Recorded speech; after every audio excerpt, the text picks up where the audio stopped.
Okay. All right, we are on the air. Greetings, everyone.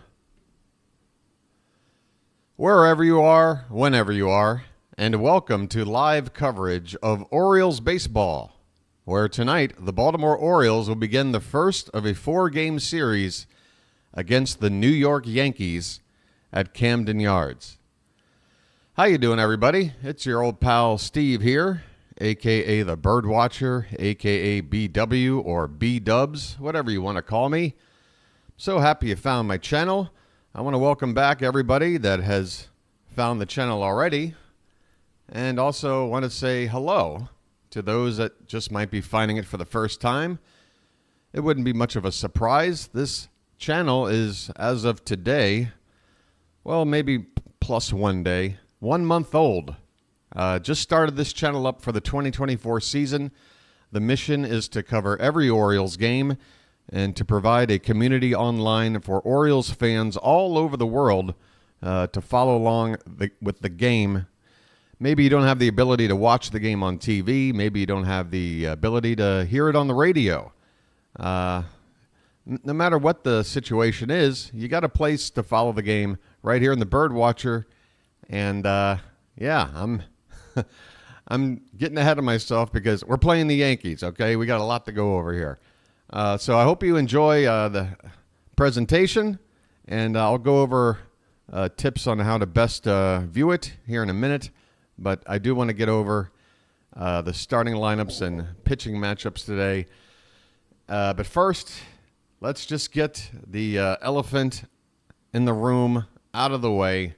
Let's wipe the slate clean. Let's put it behind us, folks. We just came out of a 3-game series that was miserable.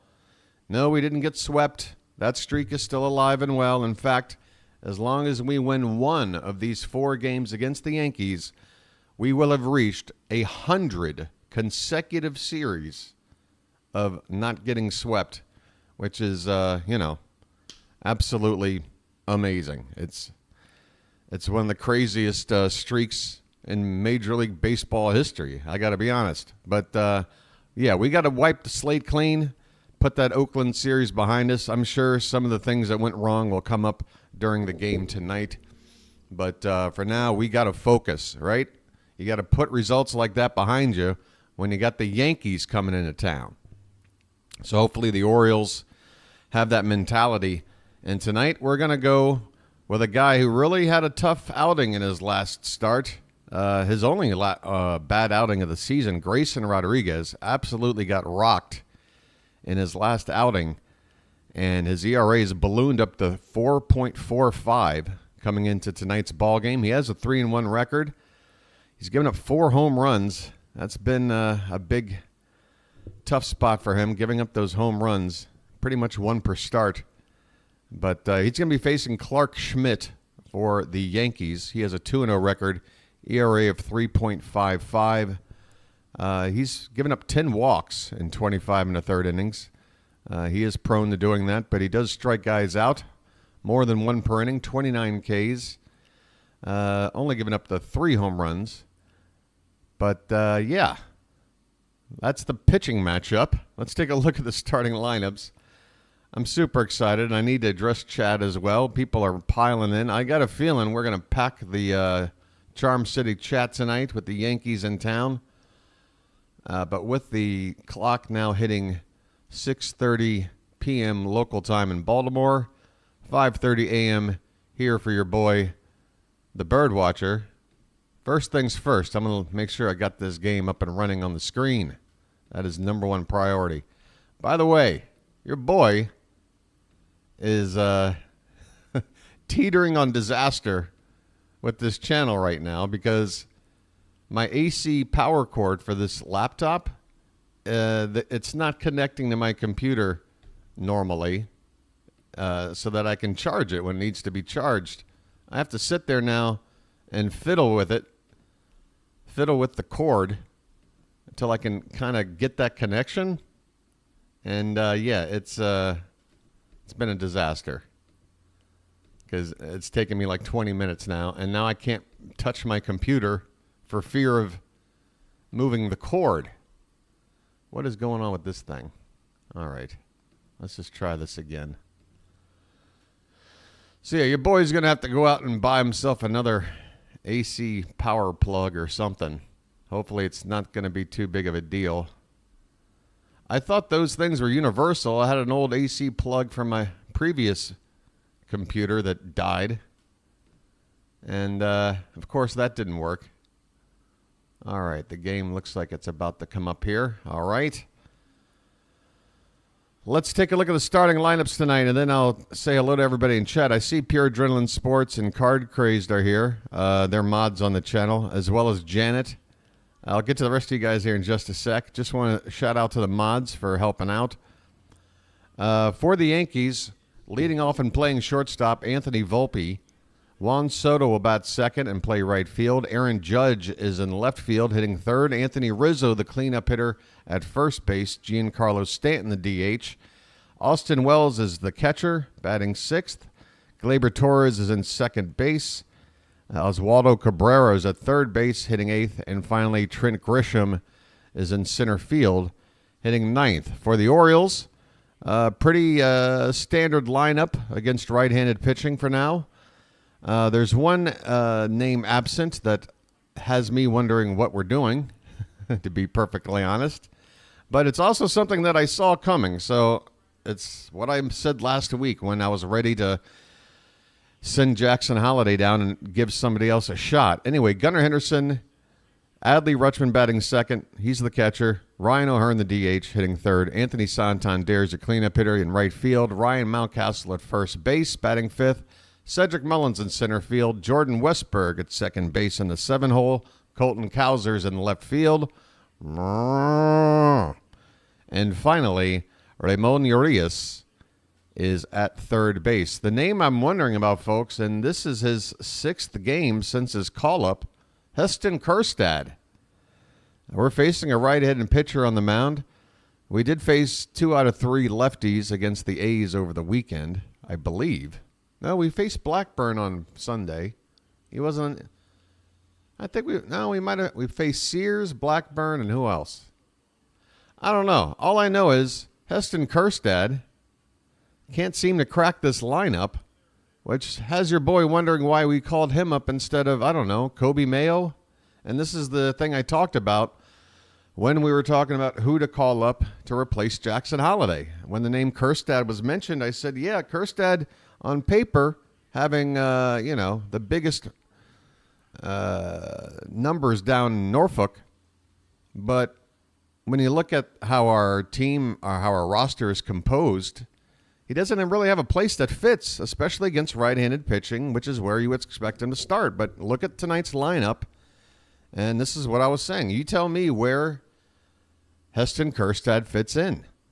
Do you want him to play DH over Ryan O'Hearn, who's batting around 300, who's always in the lineups against righties? Do you want him in right field over Anthony Santander?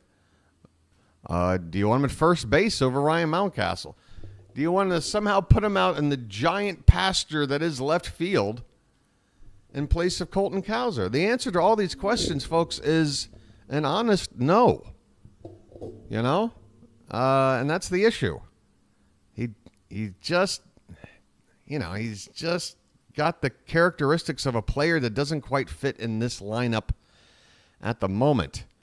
So that's why I thought we should have brought up Kobe Mayo. Think about this lineup with Kobe Mayo in it instead of Ramon Urias. 1 through 9, it's absolutely ridiculous. Maybe too ridiculous. I mean, we're already solid 1 through 8. I'm not complaining.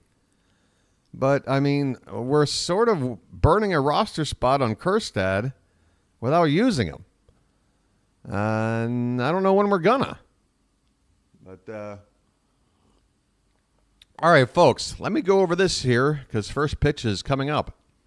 If you're watching the game, if you do have the game on your TV, you're going to be ahead of me, all right? And we're going to want to get synced up because things are going to get spoiled for you otherwise. Now, that would not be good. So what you're going to do is you're going to take the remote for your TV, keep it in your hand when the game starts. As soon as the first out is recorded, whether it's a strikeout, throw out at first base, fly ball caught, whatever, The moment the out is made, pause your game. Then allow me to catch up, announce that out, unpause your game, boom, you are good to go for the rest of the night. And we're about to get set. Anthony Volpe will be up first for the Yankees to face Grayson Rodriguez. And folks, let's hope Grayson got his mojo back after a rough outing. So, hey, what's going on? We got Richard Patch.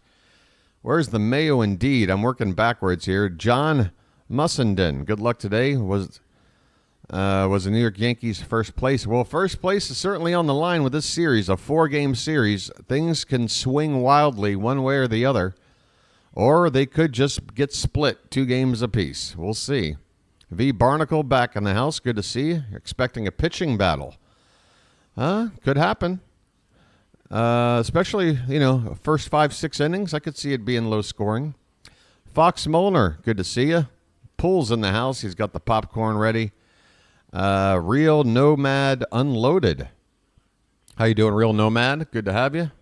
Chris Silver's in the house. Thinks Grayson's going to shine tonight. I hope so. Pure once again. Card, good to see you. Baxter, greetings to you. Evan, let's have a good night tonight. I appreciate you appreciating me.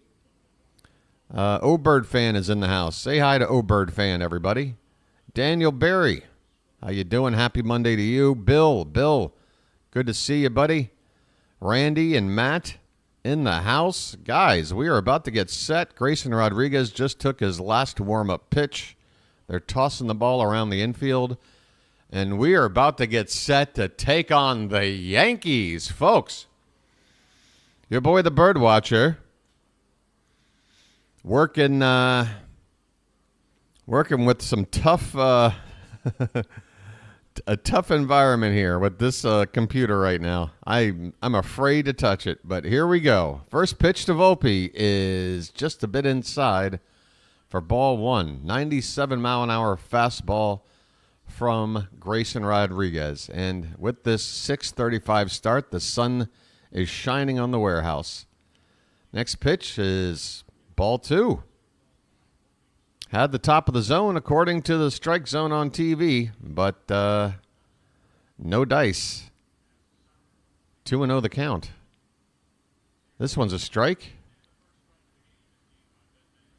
85-mile-an-hour changeup. 2-1 on Volpe, who's batting .282. This one is lifted in the air. Mountcastle and foul ground will make the catch. And there's one down. We are underway. Orioles Yankees 2024. Let's get it started. Again, your Orioles defense. Cowser, Mullins, Santander left to right. Urias at third. Gunnar at short. Westberg at second. Mountie at first. And Rutschman behind the plate. One down, and here's Juan Soto, the big free agent signing of the winter by the Yankees. He takes a first pitch called strike, and he doesn't like it. Nobody knows the strike zone better than Juan Soto. You can ask him himself. He's hitting .318. This one's hit on the ground on the right side. Mountcastle's got it, flips it to Grayson covering, and Soto's retired quite easily. 2 away. Immediately, much exciting results from Grayson Rodriguez. Here comes the Judge, Aaron Judge, hitting just .211 so far this season, 6 homers, 18 RBI.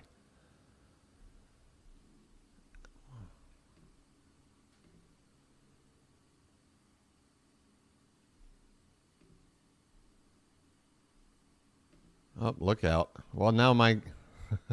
Stand by, folks. Ah, jeez. There we go. We got an 0-1 count on Judge. 6 home runs, 18 RBI. 2 down, nobody on, just getting started here. And next pitch is up and in for ball 1. A slider that didn't slide. How you doing there, Isaac? Let's get it started. Oh, this one's tagged.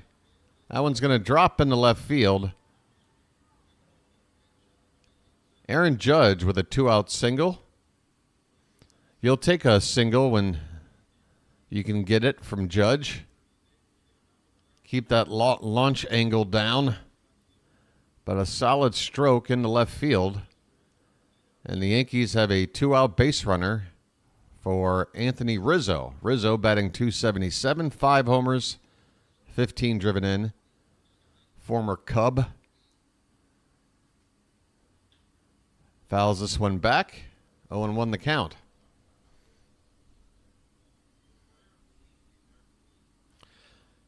I've got some coffee here with me. I'm going to need it. As excited as I am, my body needs to catch up with my mind. The 0-1 to Rizzo is outside by a solid foot. Ben May is the ump behind the plate.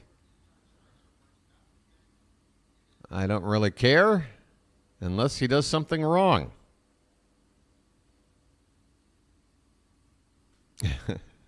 Here's the 1-1. This one's fouled away, 1-2.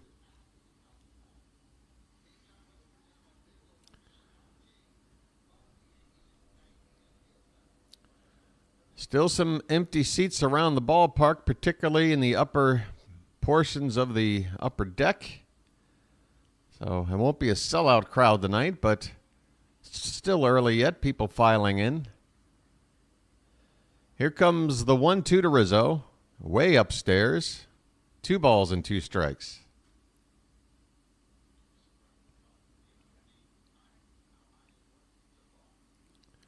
My game is actually perfect, in line with yours, and no adjustment necessary. Well, that's great, Rob. Enjoy it while it's happening. And I will too. Here comes the 2-2 to Rizzo. Upstairs again. That's the third pitch of the at-bat. That's at least 10 inches, a foot off the plate.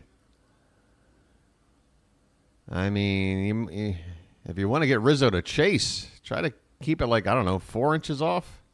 And now what happened? I think Rizzo just got given a free ball to make it a 3-2 count. Grayson must have had a pitch clock violation. So there you go. Full count now, which means Judge can take off with the pitch. Here it comes. And this one's lifted in the air. Shallow center. Mullins coming in. And it's a routine catch to end the inning. So Rodriguez gives up a 2-out single. Otherwise, not too shabby. We go to the bottom of the first. It's the Yankees nothing and the Orioles coming up. How you doing there, Ryan? Ryan's in there. Narniak as well. Good to see some friendly, familiar faces in the Charm City chat, folks. I mean, with this Yankees series this week. Yeah, boy. Yeah, and I saw this tweet, by the way, which just further, supports my thing about Heston Kjerstad. Orioles fans' thoughts said, obviously people want to see Kjerstad, but honestly, who are you sitting? This is a big series. I'm not sitting Mullins, O'Hearn, Cowser, Santander. It's that simple. Yeah, and you can throw in Mountcastle. O'Hearn could technically play first, and you could DH Heston Kjerstad. But yeah, despite all those names, Kjerstad could potentially replace Cowser. Could even replace Mullins if he moved Cowser to center. Could replace Santander. Could replace O'Hearn. Could replace Mountcastle. But what you're sacrificing for the most part is defense. It's either defense or you're using him at the DH spot, which means Ryan O'Hearn's either got to sit or Ryan Mountcastle's got to sit. Or Anthony Santander's got to sit because somebody's going to be in right field. If it's not Santander, it's O'Hearn. Hey, by the way, Craig Kimbrel is listed as day-to-day, so he's not going to be available tonight. Not that he would be available even if he were healthy. And let's go ahead and address that elephant in the room. A lot of people upset, obviously. Craig Kimbrel blew a pair of saves against the A's over the weekend. It was very difficult to watch. And your boy knew something was up after his appearance on Friday, and then coming in the game on Sunday and issuing a 4-pitch walk to the first batter, and not a single pitch was close. I knew then he was gassed. He was too tired. That's my complaint with Kimbrel, is overuse. We've been using him in more than half of the games. He's on pace to be in like 82 games this season, which is insane. That's like 20 games more than he ought to be in. So we got Gunnar Henderson at the plate, and he's got a 1-0 count. He's hitting .288, and this pitch is off the plate outside, 2-0. The Orioles in their home whites tonight, the classic uniform. 2-0 pitch is swung on and missed. Henderson misses a Schmidt fastball. And that's the other thing, by the way, Rob, I would try to encourage people regarding Kimbrel. This one is fouled back by Henderson. Is that, we all got, a little, what's the word? When you're given a little too much. Why am I sleeping on the word? I guess it doesn't happen to me often enough, which is why I can't think of the word. Here's the 2-2. We're spoiled. We were spoiled, foul ball by Gunnar, with how effective Felix Bautista is as a closer. Well, he's sort of a 1 in a million guy. Craig Kimbrel is still sitting there, top 5 save leader all time. He didn't get there by being mediocre. This one's hit on the ground, foul off to the right.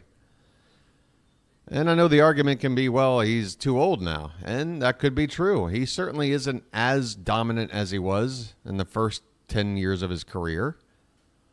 But the same could be said about a lot of other good players. 2-2 the count on Henderson, leading off the bottom of the first. The next pitch is swung on and drilled. Right field. Stay up. Stay fair. That ball's on the flag court. Bye, birdie. Go, Gunnar. The Orioles jump ahead. First batter of the series. Henderson with his 10th home run of the season onto the flag court. 112 miles an hour off the bat. Absolutely destroyed. High fives in the dugout, and they are pumped. 1-0 Baltimore. Take a drink, Gunnar. You deserve it. That ball was absolutely mashed. Mashed. I want to see one of those super slow motion cameras, because that ball must have gotten bent into an oval when it hit off of that bat. Here's Adley Rutschman. There's a swing and a miss. 1-1 the count on Adley. Sorry, he had a ball 1. Wow, what a golf swing there by Gunnar Henderson. He knew it. He knew it as soon as he got contact. Here's the 1-1 pitch. This one's lifted in the air to center. Backing up is Grisham, and he's going to make the catch just one step in front of the track. Rutschman flies out to the deepest part of the ballpark. 1 away. Encouraging signs from the Orioles' bats early on. Let's hear it, folks. Gunnar has gone boom.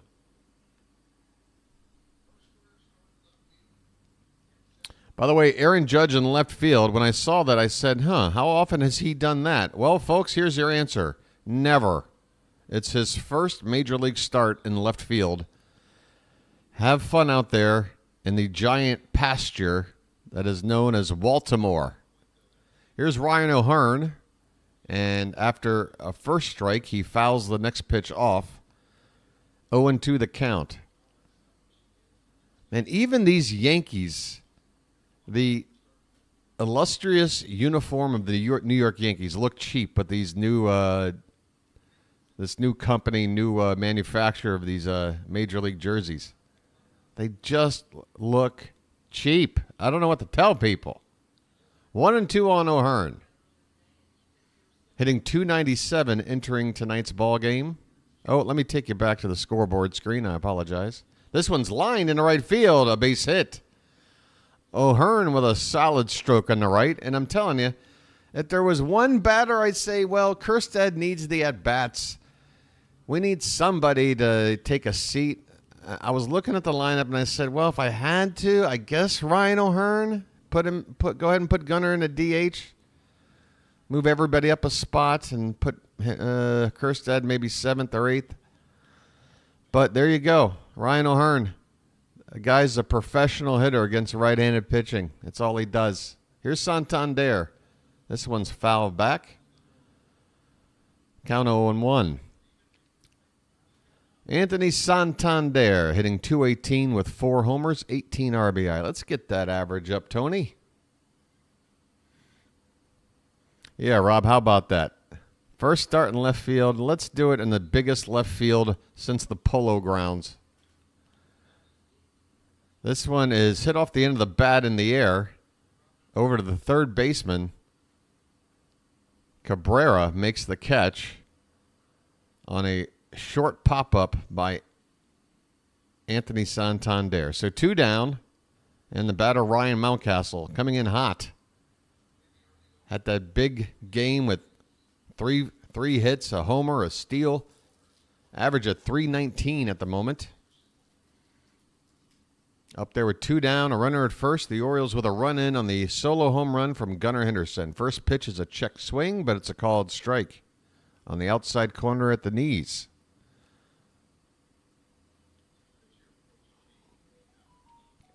Yeah, Jackson Holliday will just have to wait. Maybe the next time we have the Yankees, he'll be back on the team. He'll get his shot. He'll get it eventually. This one is low and away. A 1-1 on Ryan Mountcastle.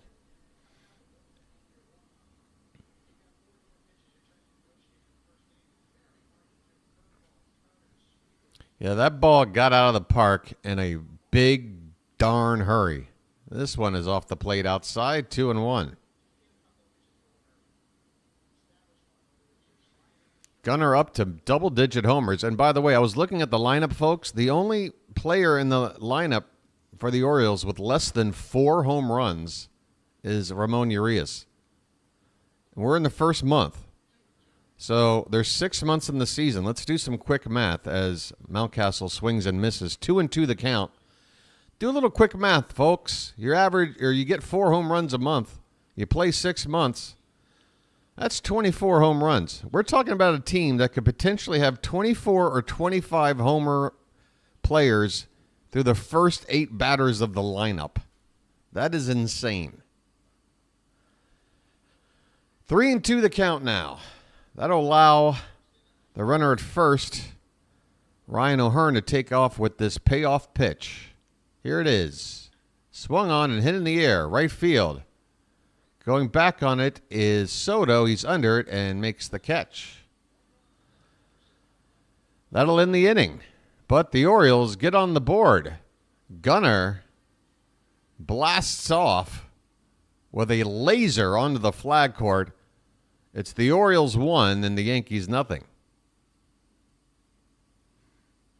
Over 70 people here already. Good to hear, Pure. Pure, you got a game you're doing tonight? I gotta. How can I remind myself? I need to remind myself in a way that doesn't eat up more. I'm going to actually write something down with a pen and a piece of paper. Where is a pen? Do people make pens anymore? Is paper even a thing? I don't know. I want to send people over to Pure when my game's over, if his game is on. Or if not Pure, somebody, one of my fellow colleagues who also does sports streaming. They're kind enough to send people my way from time to time, and I want to be able to return the favor. Mets Cubs starting in about 10 minutes. Okay, Pure.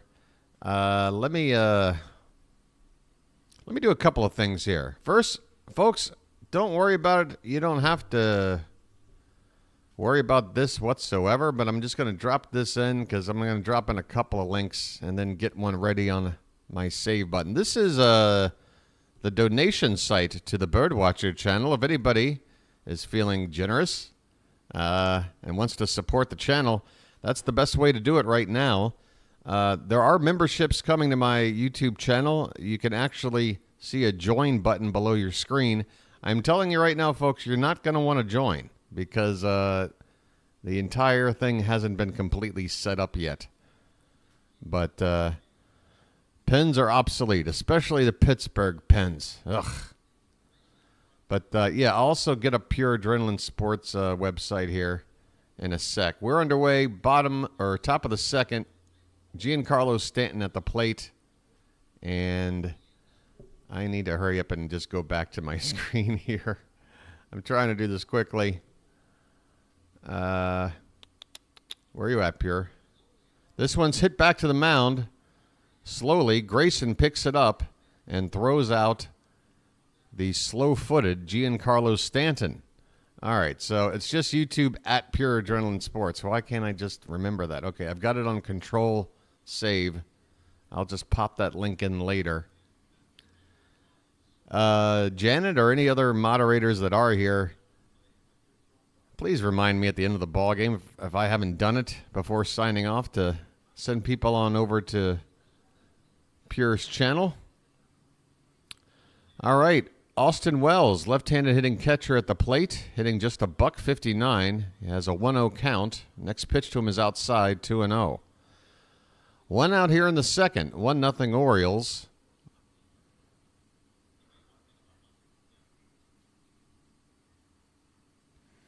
The pitch is outside, and Rodriguez has fallen behind 3-0. Hey, Melanie, how you doing, hon? Always good to see Melanie in the chat. This is a called strike. Top of the zone, 3 balls and 1 strike. And as you can see, the sun is coming up behind me. Light is starting to fill my window. The 3-1 pitch popped up. Left center. Long run for Mullins, and they're not going to get there. That ball falls in perfectly, and Wells will have himself a 1-out double. He is rocking a thick mustache, I got to tell you. So he goes the other way.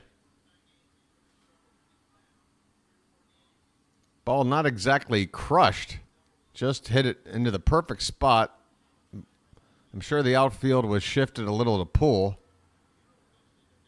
So a lot of real estate there in left center. Wells found it for a double. Okay, 1 down. Next batter. Gleyber Torres, first pitch swinging. This one's lifted in the air to right. Santander will make the catch near the line for out number 2. Wells stays at second base. So quick second out after the double.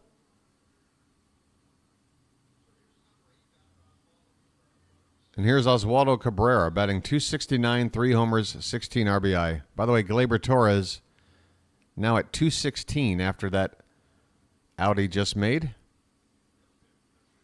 Oh, I would prefer any of our Oriole mustaches over any Yankee mustaches, but it must be said, Austin Wells has a thick one. This one is off the plate. Please don't isolate that last clip. And the count is 1-0. I'm sure Mr. Wells would be happy to know that I said that. This one is outside, 2-0.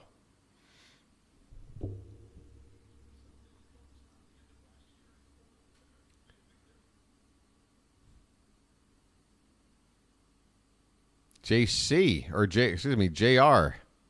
My vision is horrible. That is a called strike at the top of the zone. Nice change up there from Grayson.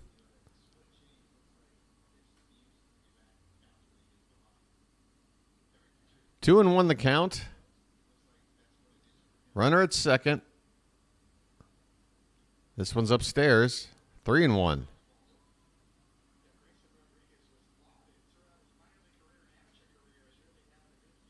Orioles come in today's game 17-10. The Yankees 19-10. So the Yankees with a 1-game lead, but we're tied up in the loss column where it counts. There's a called strike. That'll run the count full to Cabrera.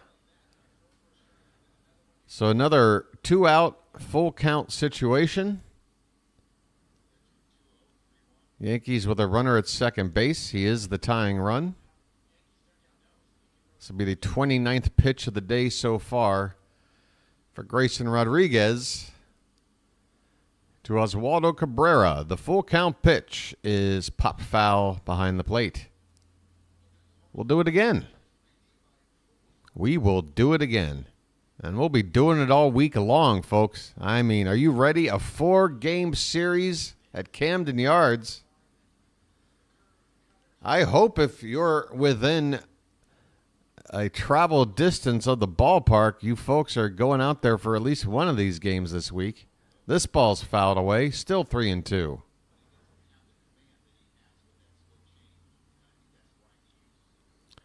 Is the hat gone for good luck? My hat situation is neither based on good nor bad luck. I just put it on when I'm in the mood and take it off. But sometimes I'll appease people. This one's popped up. Foul ground. First base side. Mountcastle's got it. And the inning is over. A foul pop-up to end the inning. We go to the bottom of the second. Orioles 1. Yankees nothing. And your boy has to address an issue in the room. I'll be back in just a sec. This might be one of those Thailand bugs. Oy. What in the world?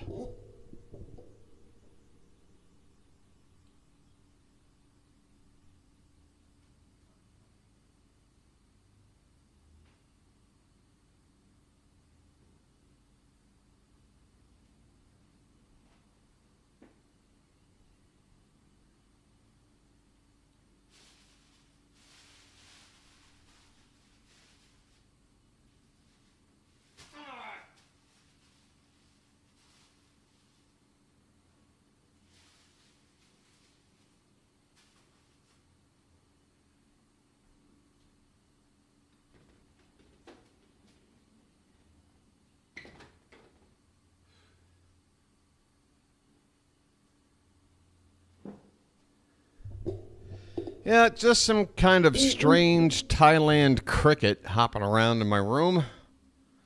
That's what you get for leaving the door open, Steve.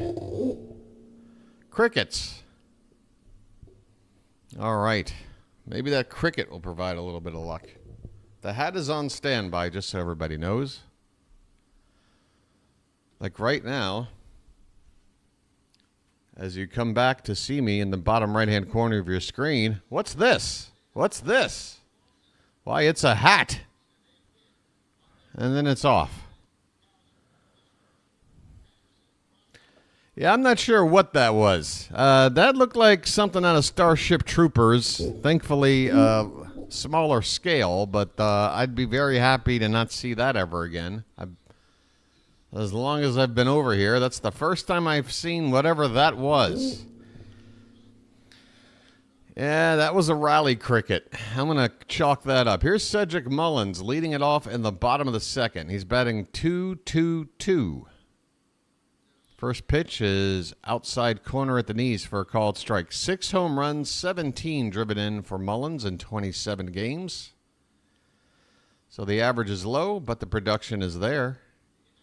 This one's up and in. 1-1 the count. 1-0 Baltimore, bottom of the second. First game of a 4-game series with the Yanks. This one's outside.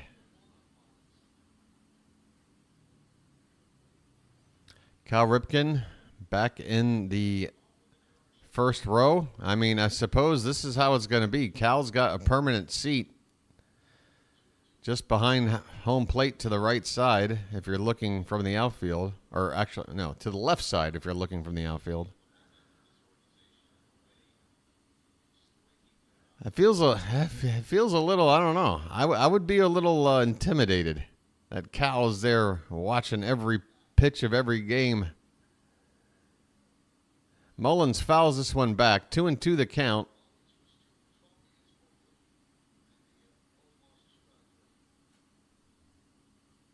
Hey there, cantankerous old fart.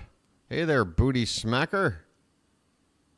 Cantankerous. I'll get to that longer comment in just a sec. We got a 2-2 pitch coming here to Cedric Mullins. A swing and a miss.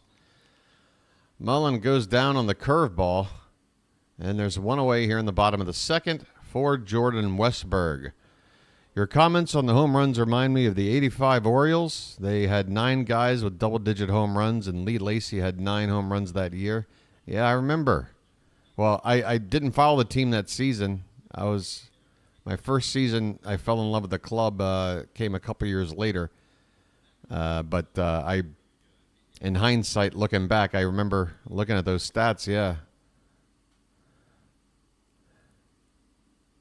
Yeah, and of course, during those days, that was to have double-digit home runs all the way through the lineup. I mean, just 10 apiece up and down the lineup would have been something. But here, this Orioles team.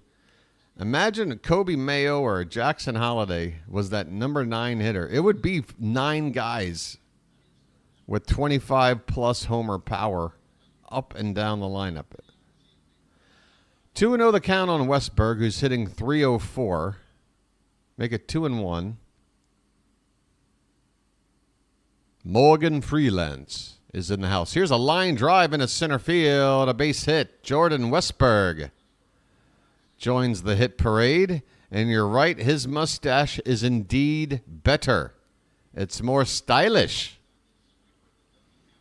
He looks like a man who knows how to party.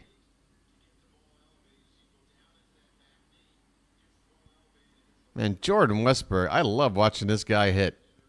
Here's Colton Cowser.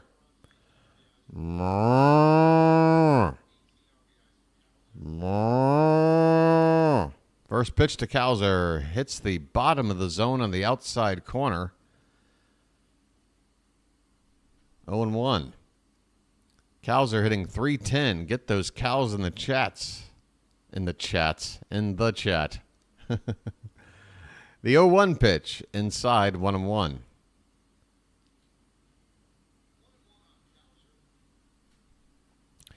Cowser has been in a funk for about, 8 or 9 games now. But he's still hitting over 300. That's how hot of a start he had. And there goes the runner. And he's out. Westberg took off before Schmidt went into his windup. And Schmidt just turned around, threw it to second, and that's it. What happened there? Must have been a timing play. Westberg must have been convinced that Schmidt was about to go into his windup. He wanted that extra little bit of a jump. But he misread it. Schmidt just stepped off, threw to second, and Westberg is out. So that's a bit of a rally killer. 2 down, bases empty. With Cowser still at the plate.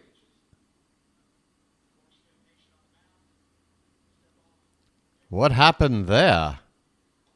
This one, bottom of the zone, called strike 3. So Cowser caught looking. Boy, let's just put the end of that inning behind us. Westberg with a solid single.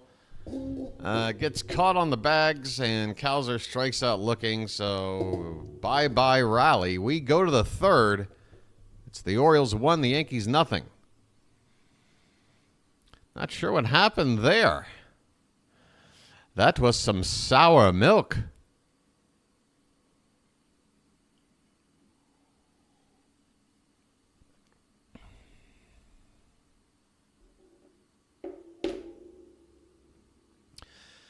I don't know about this whole milk and cow thing with Colton Cowser. Are we taking it too far? Because what if he gets into a slump and then we have to start saying things like, boy, the milkman is like, I saw his picture on the back of a milk carton. Has anyone seen Colton Cowser lately?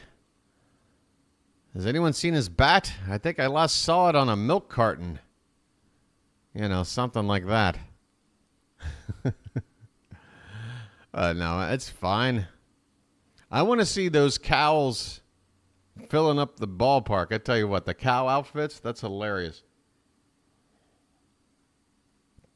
Makes you feel like you're on the farm. Cards gotta go. Have a good one. See you tomorrow. Or wait, you're up super early tomorrow. Yeah, Card. Get some sleep. Get a good night's sleep. Thanks for being here. Come on back.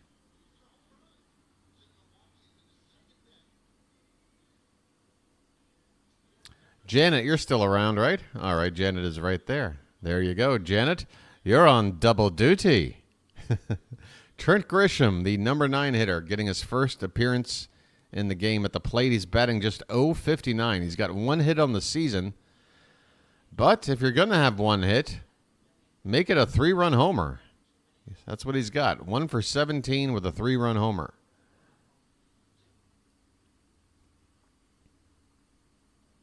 The 1-0 is a called strike.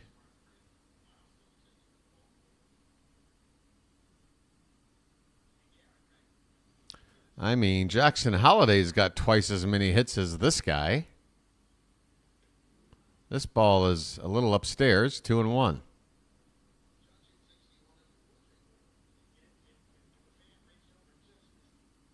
Look at the love for card crazed. I love it. This one's lifted in the air. Sounded good off the bat, but Mullins is actually going to come in to make this catch. So your boy, always nervous. That was a routine fly ball to center field. 1 down, back to the top of the order for Anthony Volpe. He fouled out back in the first. Volpe batting .279, 3 homers. And I just missed the RBI count. It was either 13 or 15. Your boy needs new glasses. I have to stop saying it, and I need to just do it. There's a called strike, a curveball from Grayson.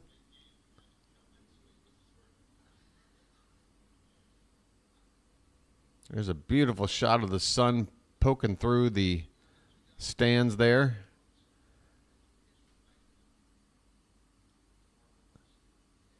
One and one on Anthony Volpe. Next pitch, way upstairs. 2-1.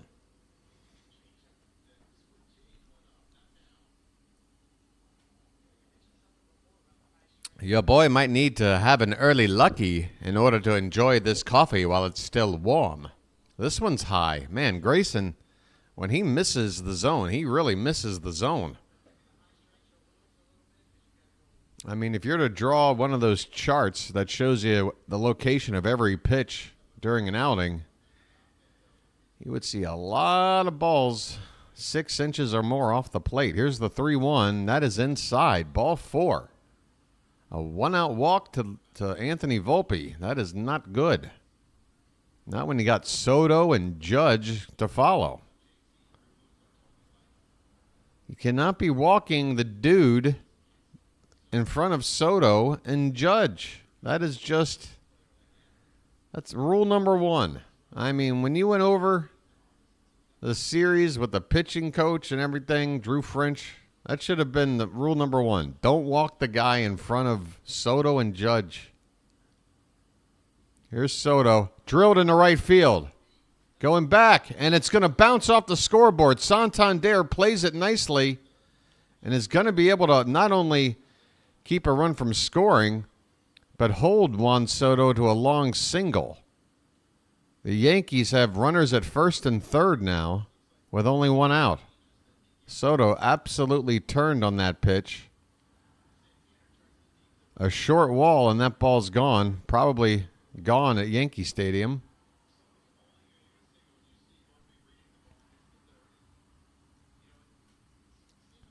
So there you have it. You walk a guy. You got a guy like Soto. Now you're in trouble. First and third, 1 out. Aaron Judge at the plate. First pitch is low and away for ball 1.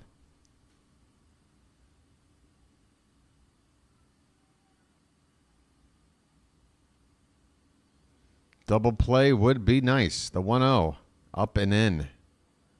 Just Grayson's too wild right now, and the Yankees hitters can see it, and they're not even offering. They're not even swiveling their hips a little bit. They're just waiting for a mistake pitch.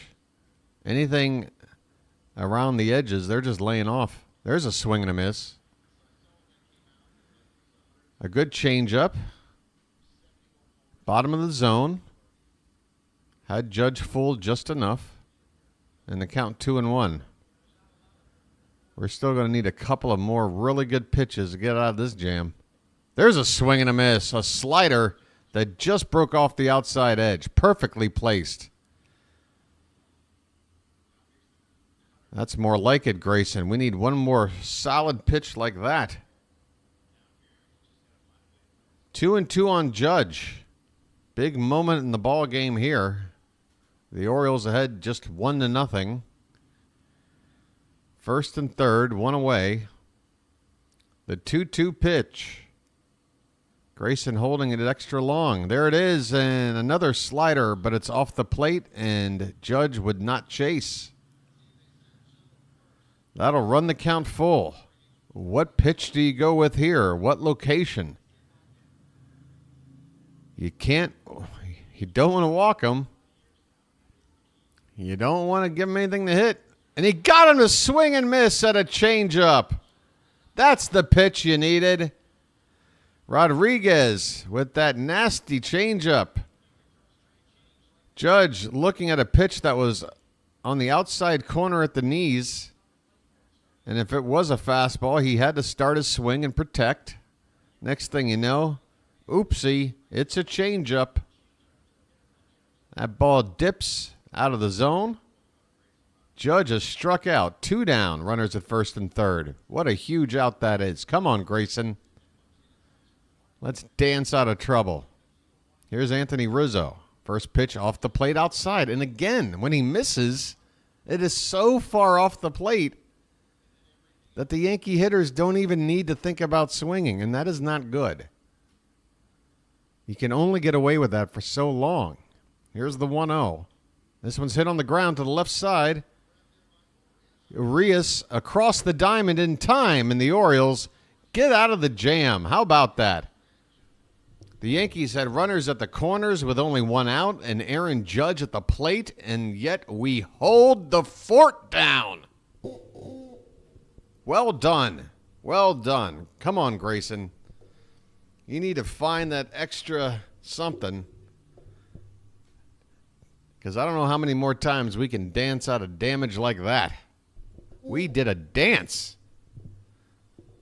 We Macarenaed our way out of that. All right, I'm going to have a break with Lucky. Folks, remember to be responsible. Lucky strike.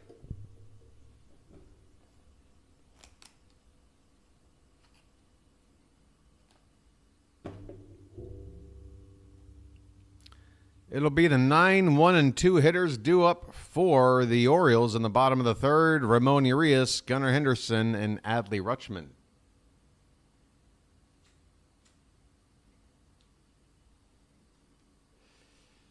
They're toasted.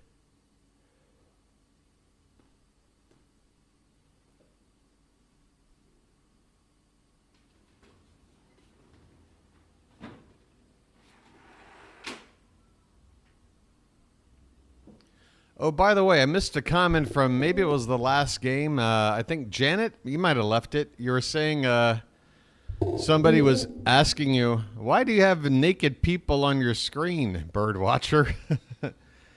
And the answer is quite simple. My desktop background is a giant painting of Hieronymus Bosch's The Garden of Earthly Delights. I'm sure a few of you out there are familiar with the painting. If you don't know it by name or artist, you probably just know it by looking at it. But it's a giant 3-panel depiction of basically human activity from start to finish, let's say. And what you're looking at in that corner is a little bit of the end of the middle and the beginning of the end, which, fittingly enough, kind of feels like 2024. Here's a first pitch second pitch. After an 0-1 count, Ramon Urias grounds to third base, and he's retired to begin the bottom of the third.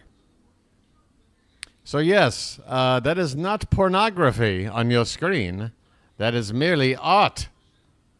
It is merely art on your screen. Here's Gunnar Henderson. A big swing, and I guess he fouled it away. That ball was way inside. Gunnar now tied for the most home runs in the bigs with Mike Trout.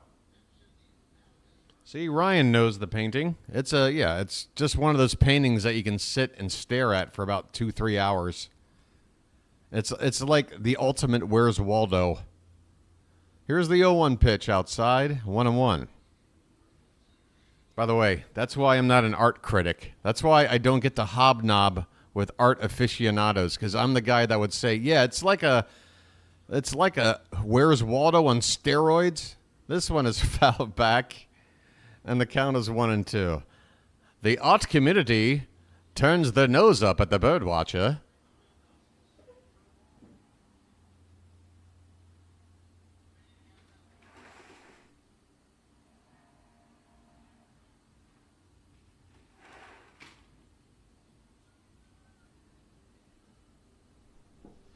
Here's the 1-2 called. Strike 3 on the outside corner. Henderson down on strikes. I tell you what, with Gunnar, the strikeouts are frequent, but it seems like when he doesn't strike out, he's doing something good. You'll take it. 2 down, bases empty. Here's Adley Rutschman. 0 for 1 so far today.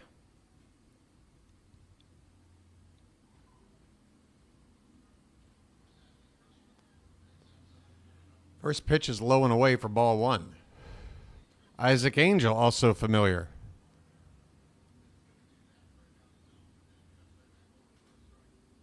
Oh, Janet. You're not explaining all of that, Janet? Is that too much, Janet? Yeah, I'd probably wait, Kids grow up fast these days.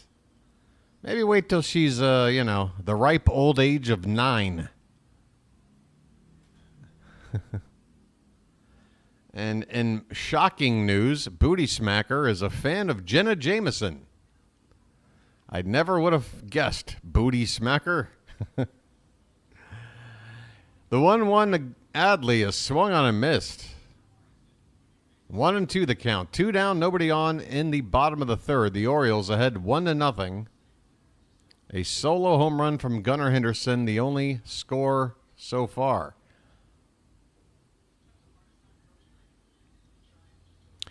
Well, you know it's ought if it stands the test of time.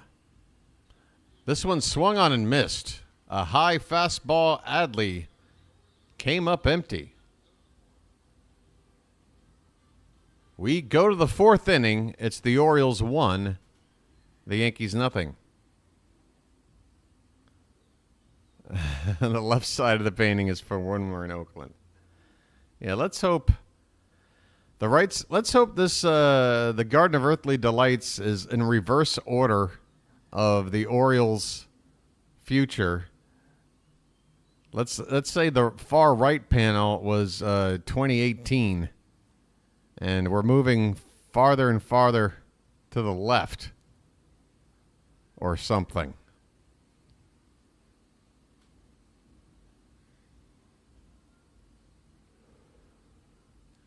I knew that Oakland series was not going to be easy. I was expecting to take 2 out of 3. I was not saying, oh, we can sweep those guys, no problem. I thought, well, 2 out of 3. You know, the A's went to Yankee Stadium just before us, a 4-game series. They split there.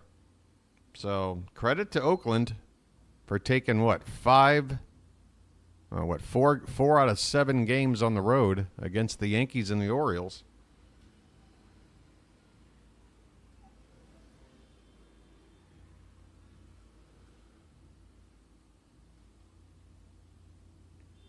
All right, I'll be back on your screen in just a moment.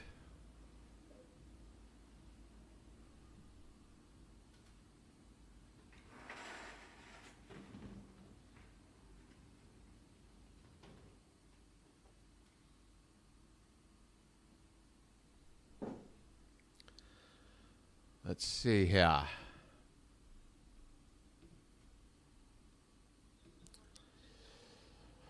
I am running a huge risk by not having anything for breakfast for games like these where I wake up pretty much about 4:45 a.m., give myself about 40 minutes to set things up. I'll have my coffee, but that's it. As soon as the game's over, I run downstairs for some breakfast. Okay, Stanton at the plate. First pitch to him is high for ball 1.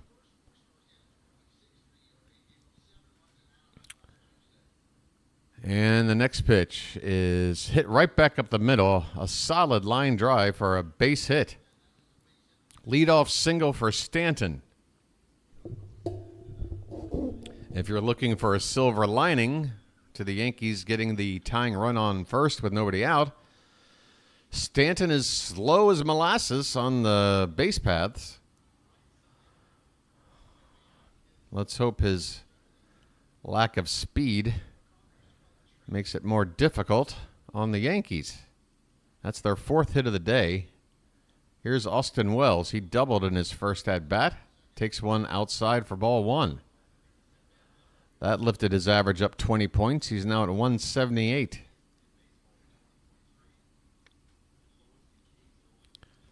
Here's a check swing appeal, and he went around. Thank you for that, third base ump. That was close. The 1-1 hit on the ground, right side. Well, nice turn there. Whoa, Gunnar with a wild throw back to first, but Mountcastle able to glove it. They're going to get the lead run on a potential double play ball as Westberg spun through to second. The return throw from Gunnar, a little high. Mountcastle had to leave his feet, and wow, that was something from Mountcastle to react that quickly to get off his feet. I mean, he was up there. This one's popped up by Gleyber Torres on the first pitch, out in shallow right field. Westberg calls off Anthony Santander to make the catch. 2 down, runner at first for Oswaldo Cabrera, 0 for 1 tonight.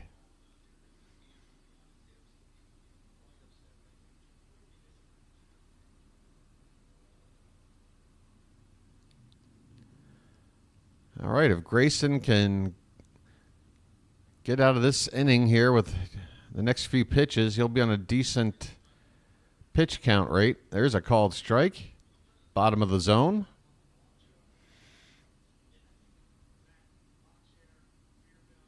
Oh, and 1 the count on Cabrera. This one's hit back up to Grayson. Rodriguez will flip it to Mountie to end the inning. A little weak grounder right back to the pitcher. That ends things here in the top of the fourth. We go to the bottom half. It's the Orioles 1, the Yankees nothing.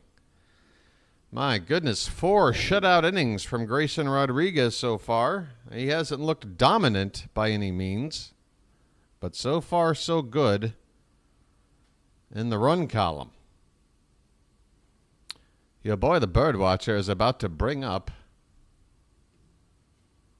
his sub-screen for the first time today. I know. Must we? Yes, we must, because we've had 2 subs tonight. 2. We're going to need more than 2. It's the Yankees.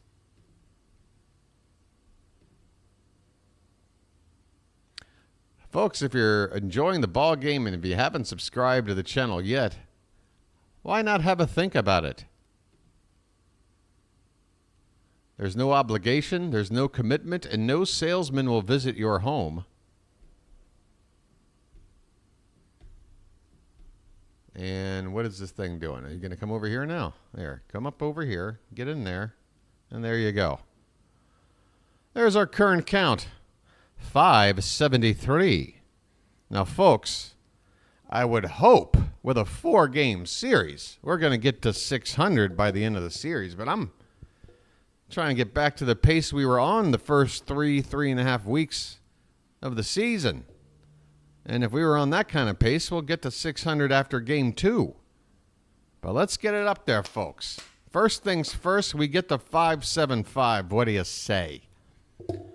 You can't stop the growth of this channel, folks. You might as well take a free ticket and get on the bus.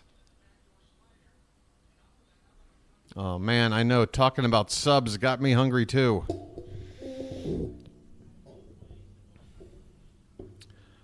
All right, we'll check on it later. Have a think, folks. Ryan O'Hearn at the plate. He's 1 for 1 today, leading off the bottom of the fourth. And the first pitch to him is high for ball 1.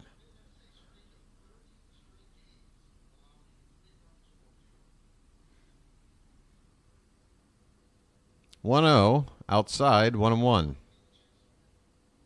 Excuse me, 2-0. My bad. 2-0.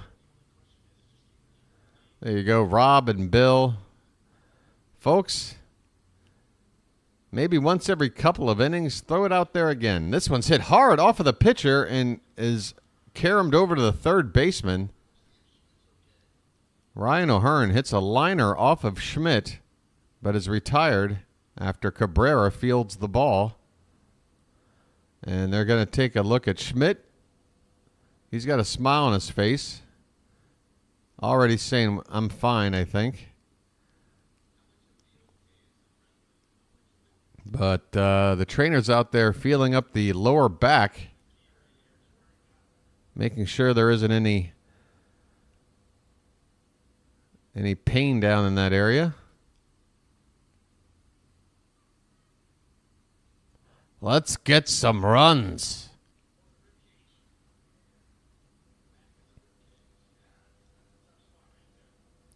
Okay, so, Anthony Santander is up next. 0 for 1 today.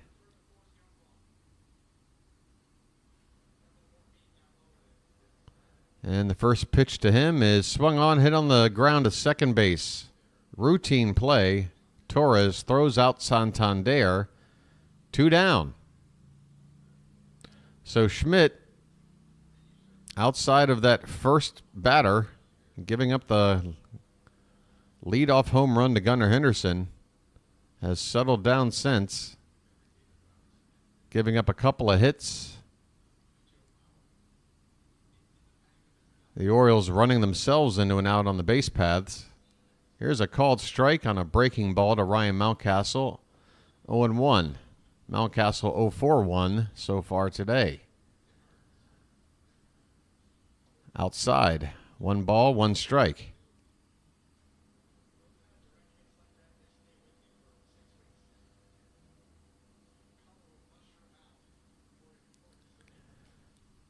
Schmidt's next pitch is lifted in the air and fouled off to the right.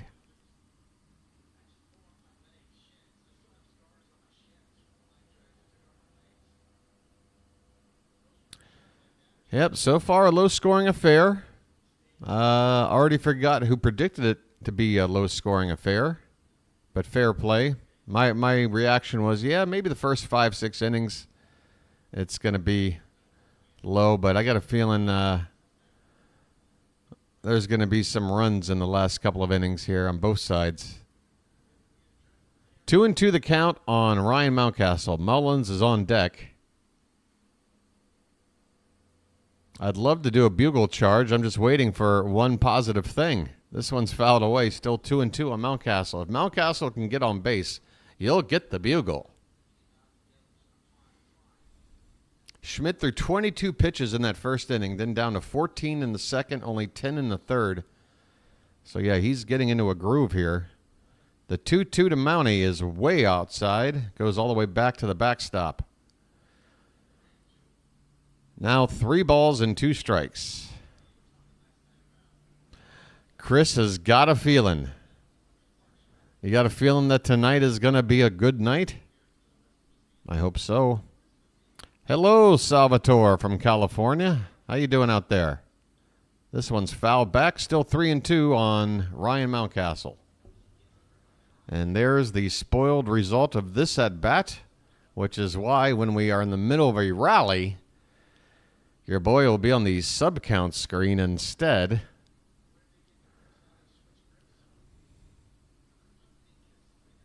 I don't like to have things spoiled. This one's lifted in the air. Right field. Can of corn for Soto. And he makes the catch. At the end of 4, the Orioles still lead this one 1-0. We are going to the 5th. It looks like it's the 9, 1, and 2 hitters due up for the Yankees. Grisham, Volpe, and Soto. So after Grisham, it'll be the third time through the order for Grayson. And the third time through the order, that's when things can typically start to, that's when the cracks start to burst. And right now it has to be said, Grayson looks more prone to losing it than Schmidt does right now. Schmidt looking very sharp. But we'll see. We'll see. I think with every inning Grayson pitches where he gets out of trouble without, giving up any damage, working his way out of trouble, I think that's good for him. Hopefully it'll be less and less as his career develops. But for now, you got to learn how to pitch out of jams. All right, the only runs we're going to give those Yankees are the kind that come after the Bronx cheer. Yeah, the runs. Yeah, go have some of those concessions. Go get some chili cheese fries. And then later on, maybe you Yankee fans will have your runs. We are going to the top of the fifth. Did my pep talk inspire anybody? Yes. 2 people. Thank you so much. Up to 575. Folks, obviously 600 is the next big milestone. And your boy wants to get there in this Yankee series. I mean, if there wasn't a time to build a channel, when is it? We're talking prime time here. Okay, Grisham at the plate. First pitch is outside for ball 1.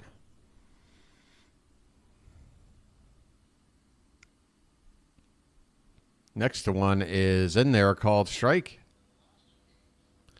95-mile-an-hour four-seam fastball from Grayson.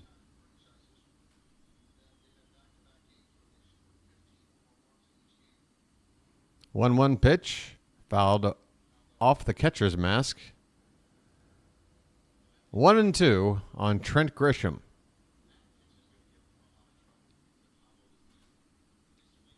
By the way, Alex Verdugo, who's the typical left fielder for the Yankees. The reason why Judge is over in the left and Grisham is in the lineup, Verdugo, I believe, is on paternity leave. So not sure when or if he will return during the series. This one is low, 2-2 on Grisham. Verdugo coming over in the offseason as a free agent. Or no, that was by trade, wasn't it? Was it a trade for Verdugo? Yeah, it was a trade, I believe.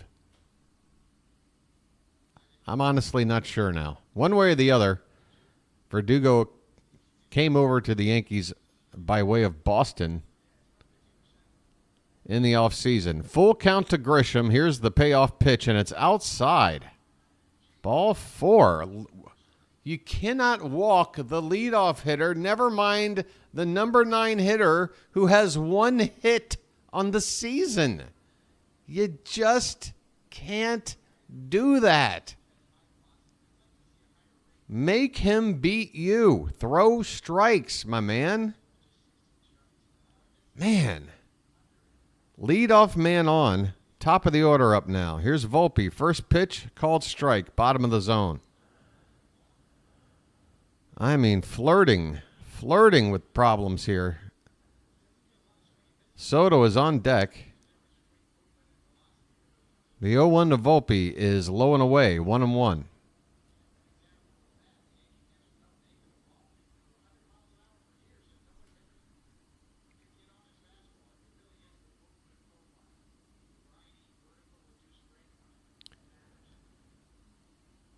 Here comes the 1-1, and there's a swing and a miss, a breaking ball.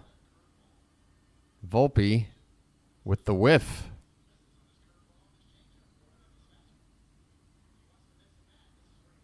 Two strikes on Volpe. This is a must out right here.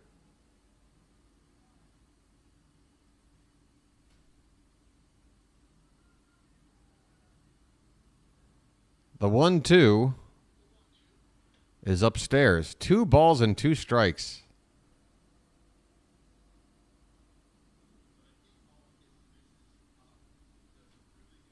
Grisham at first, nobody out.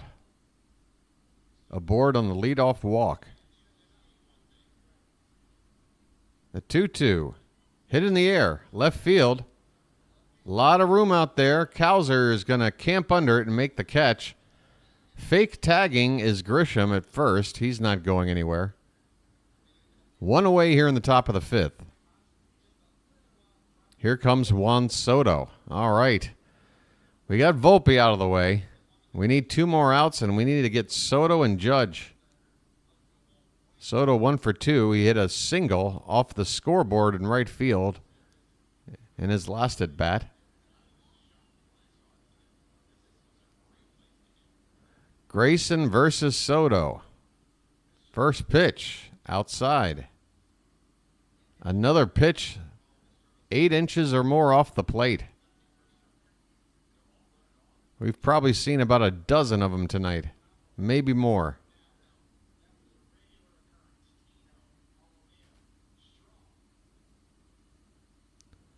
1-0 to Soto. That one clips the outside edge. 1-1. Rodriguez up to 70 pitches now here with 1 out in the fifth.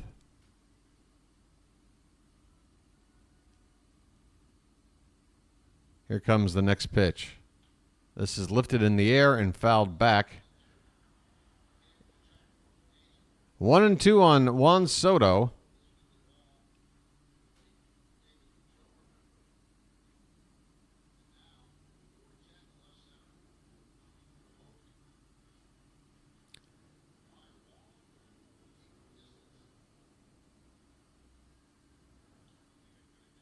All right. I guess Soto took a little bit of a breather there. He's back in the box. 1-2 the count. And here comes the next pitch. Up and away. 2-2. Let's not get this to a full count, shall we, Grayson? Let's find that perfect pitch right about now. I'm thinking right about here. Here comes the 2-2 to Soto. Low. Full count. Grisham has pretty good speed at first base. He may be off with the pitch here. There's still only 1 out, but between Soto's ability to make contact and Grisham's speed, they might want to go ahead and send him here. We'll see. Payoff pitch coming to Soto. Grisham does not run, and Soto fouls it back. Rodriguez dialed up to 97 on that last fastball.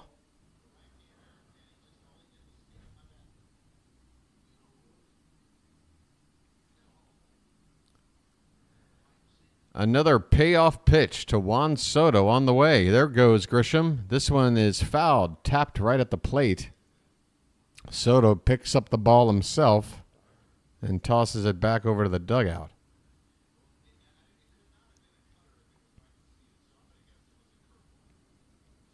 Pitch count is creeping up. 1 out in the fifth. Pitch number 76 will be coming next to Soto. All right, here we go. Another 3-2. Up and away, and he swings and misses. Rodriguez gets Soto to chase. How about that?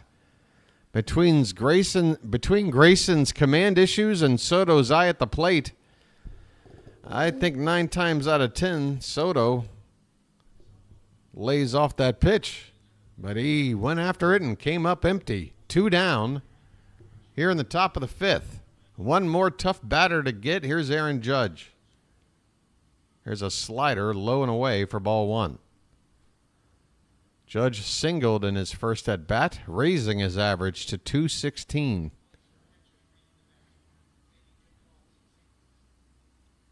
.1-0 pitch is up and in. Actually, it looked like it might have caught the inside edge of the zone, but between Judge backing out of the way dramatically and Rutschman not setting his glove up in that part of the zone. The umpire said, I think that must be ball 2. Here's one lifted in the air. Right field. High and deep. Santander on the track makes the catch in front of the scoreboard. Judge flies out to the right field warning track. And the Orioles get out of another inning. Grayson Rodriguez, 5 shutout innings the hard way. How are we doing this? It's Orioles magic. It can only be Orioles magic. We're halfway through this ball game, folks. The Orioles still ahead 1-0. Hey, who's that goofball in my chat? Let me guess. Somebody who finds my channel and what's this? What's this? You subscribe to tell me, what is this? I love it. I don't know. I am a goofball, though. I'll give you that. I am a goofball. Hey, base, what's shaking? Well, all right.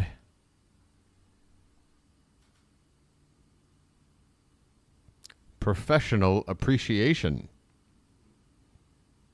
Charles. Hey, everybody. Charles checking in from the Bahamas. At least that's where I last knew him to be reporting from.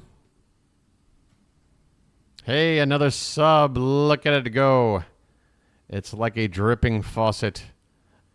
It may be slow, but eventually the tub fills up.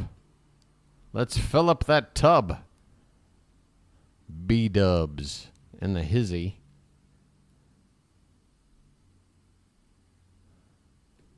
Your global internet voice for the Baltimore Orioles. Here's Ryan Ripken. Planes look pretty damn good to me. Nah, I'm afraid not. I can't do a plain hot dog. I gotta have some stuff on there to cover up the fact that I'm eating a hot dog. Wait, what is this? What is this? Kevin Brown is dipping his hot dog? Or what is that, a mozzarella stick? What are you doing? Kevin, that's not how to eat a hot dog. This has got to be mozzarella sticks. All right, enough of that. We are underway. Bottom of the 5th. Mullins at the plate. First pitch is a strike, and the next one is outside. 1 ball and 1 strike to Cedric Mullins, leading it off in the bottom of the 5th. A run on 3 hits for the Orioles. No runs on 4 hits for the Yankees. First game of a 4-game set. This pitch is fouled back, and the count 1-2. Here comes the sun.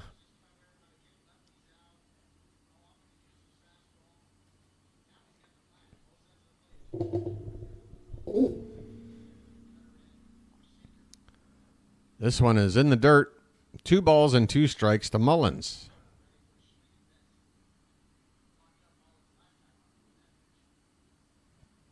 It is a mozzarella stick. Okay, I was getting worried. I saw hot dogs on Twitter, and then I see Kevin Brown dipping a hot dog-shaped food item in what looked like some cheese sauce, and your boy got worried. This one's up and away. Full count now on Cedric Mullins, leading it off here in the bottom of the 5th. Mullins 0 for 1 so far. The payoff pitch is way outside. Okay, a leadoff walk to Ced Mullins.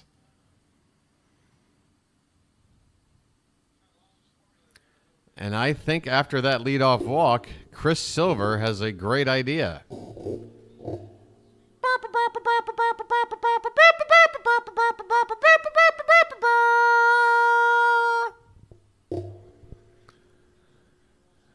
Westberg at the plate. Go Westy, young man.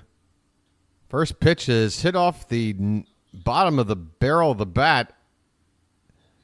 It's a shallow ball into left field. The shortstop, Volpe, makes the catch. And Westberg retired on 1 pitch. That was not solid contact. All right, moving on from going west, it's time for the milkman.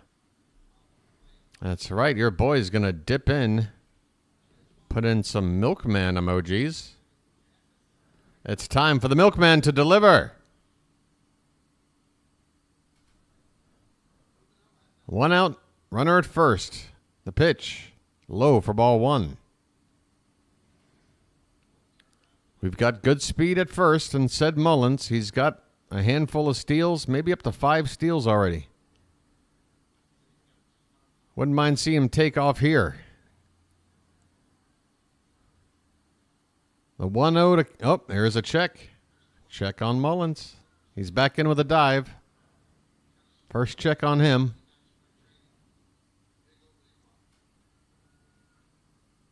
Clarke Schmidt on 66 pitches right now. Pitch count is fine for him. There's a swing and a miss. 1-1. Good location from Schmidt. Come on, Colton. You're due. We know you're not as crazy hot all the time as you were. We know you're not as crazy cold as you've been lately. You're somewhere in the middle there. Come on. There's a pitch upstairs. And Wells popped up out of his crouch to pretend to throw down to first. He never threw. Mullins taking his lead. The 2-1 pitch is outside for 3-1. 3-1 on Colton Cowsa.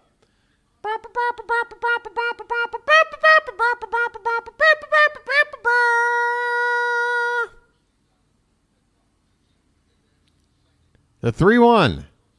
Outside, ball 4. Just by an inch or two. Cowsa takes off all the gear and will trot on down to first. That'll bump Mullins up to second base. 2 on for Lemon Urias. During that home run barrage against the A's over the weekend, had an opposite field shot, his first home run of the season. Yes, his average is still quite low. Yes, many Oriole fans just wish we'd move on from him, but folks, as long as he's an Oriole and he's on the team, he's in the game, you got to root for him. I'm rooting for him. I want more runs.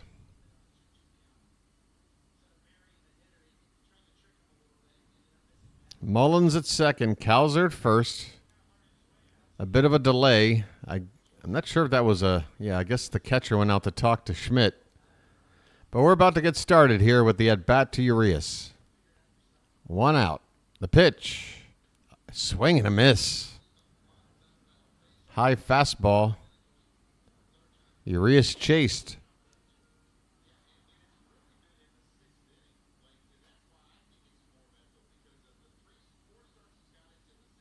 Urias. Pardon. I found myself saying Urias and Urias, sort of trading off sometimes. But I know I'm not the only one that have said Urias. Urias. I'll try to do better going further. We got an 0-2 count.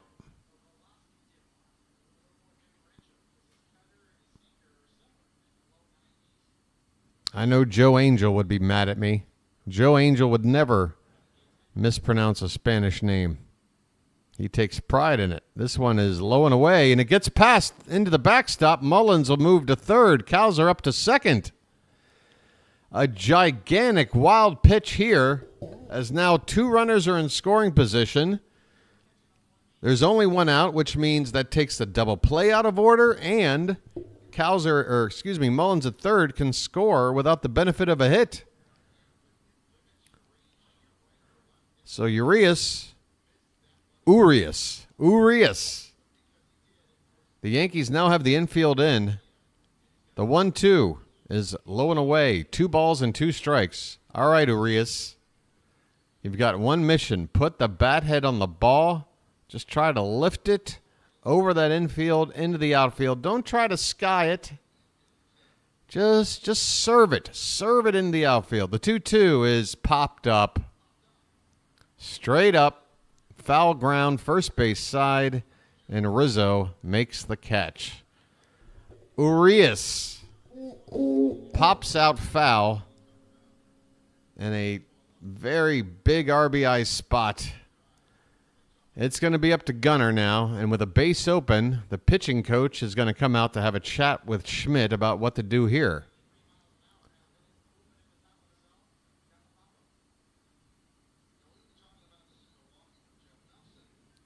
It's a situation, I'm sure, as a Yankees fan, you don't like it either way. Do you pitch to Gunnar, or do you run the risk of putting him on and loading the bases up for Adley Rutschman, who's no slouch?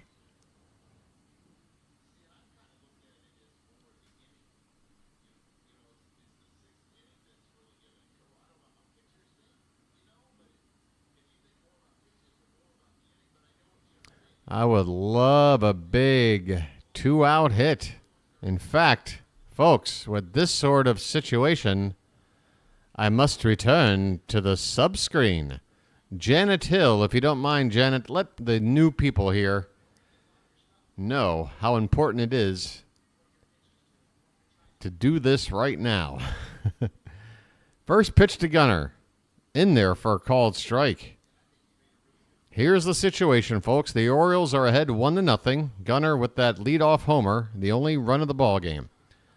We're in the bottom of the fifth. There's 2 outs and runners at second and third. Clarke Schmidt on the mound, Gunnar Henderson at the plate, and here's the 0-1. Inside, 1 ball, 1 strike. By the way, remind me in the next half inning, I'll go over the out-of-town scores. Gunnar is due. It's been 2 full at-bats since his last home run. We got 95 people tuning in. The pitch, this one's lifted in the air. A high pop-up. In comes Judge to call off Volpe to make the catch, and the inning is over. We are through 5.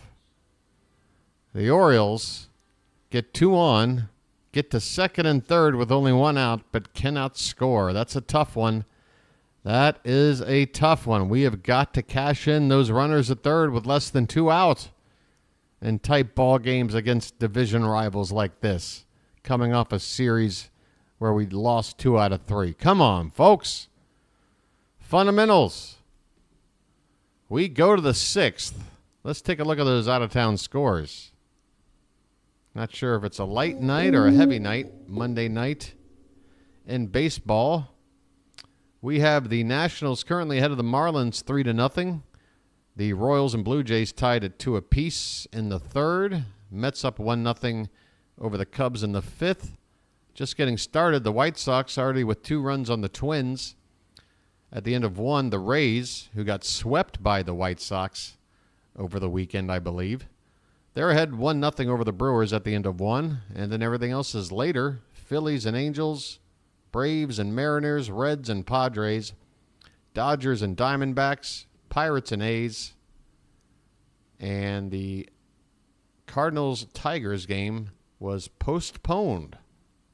All right, you're all caught up. You are all caught up. Anthony Rizzo, Giancarlo Stanton, and Austin Wells, the middle of the Yankee order, due up here in the top of the 6th. This is the part of the ball game where we really got to watch Grayson close and hopefully have something planned. If we can't score more than 1 run, we got to figure out a way to get what? 12 more outs? I mean, we need some runs. That's number 1. Oh, by the way, folks, if you didn't know, there was a roster move before today's ball game. Here's a first pitch breaking ball for a strike to Rizzo. Dylan Tate was optioned back down to AAA as Cionel Perez has come off the DL. Perez now back in the bullpen. There's a swing and a miss by Rizzo, 0-2. Rizzo 0 for 2 so far tonight. Fly out and a ground out. 81 pitches so far for Rodriguez. Next pitch is low and in. 1 ball and 2 strikes.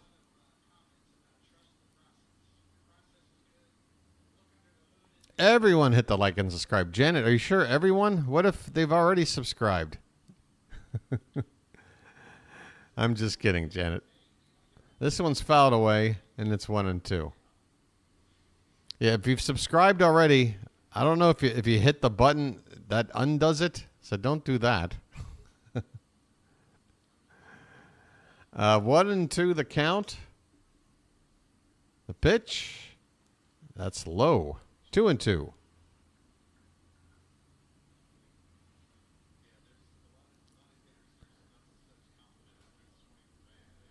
Come on, Grayson. One more inning of solid results. This one is low and away. Full count on Rizzo. Here we go. Another deep at bat. Can't be walking leadoff hitters. Here's the payoff pitch. And called strike 3. Rizzo was ready to go down to first. He was halfway down the line before he finally turned around. And, of course, that's going to get Aaron Boone ticked off. He doesn't want to see one of his players get shown up.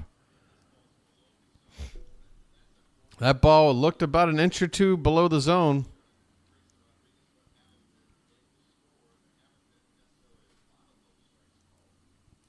But to be honest, on a 2-strike count, probably too close to be taken.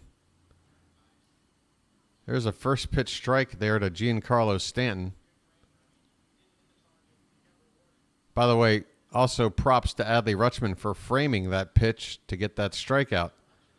Gleyber Torres. Did I say? Yeah, it's Stanton at the plate, right? They just flashed up Gleyber Torres' name for some reason. There's a swing and a miss. A tight slider there from Grayson with a hard break. 1-2 on Stanton. Singled in his last at bat. 1-2 pitch is outside. Top of the zone, but outside. 2-2. Of course, if you follow baseball closely beyond the Orioles, you might have heard about Aaron Boone getting ejected in a game last week when he didn't even do anything. A fan sitting a row or two behind the dugout yelled at the umpire. Umpire ejected Boone. Here comes the payoff pitch to Stanton, and he reaches for one and fouls it away.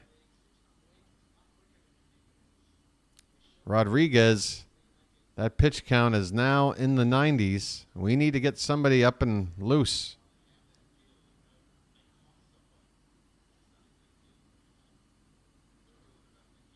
Full count on Stanton. The pitch low for ball 4. Okay, who's in the pen? Who's in the pen? I mean, honestly, we got to look at this as we have to be thankful that we're somehow winning this ball game at the moment with 1 run. And that Grayson has been able to get this far without giving up a run. I mean, how much more do we want to push our luck? I'm willing to take this. Here's Wells. First pitch, check swing. But Wells held the bat back.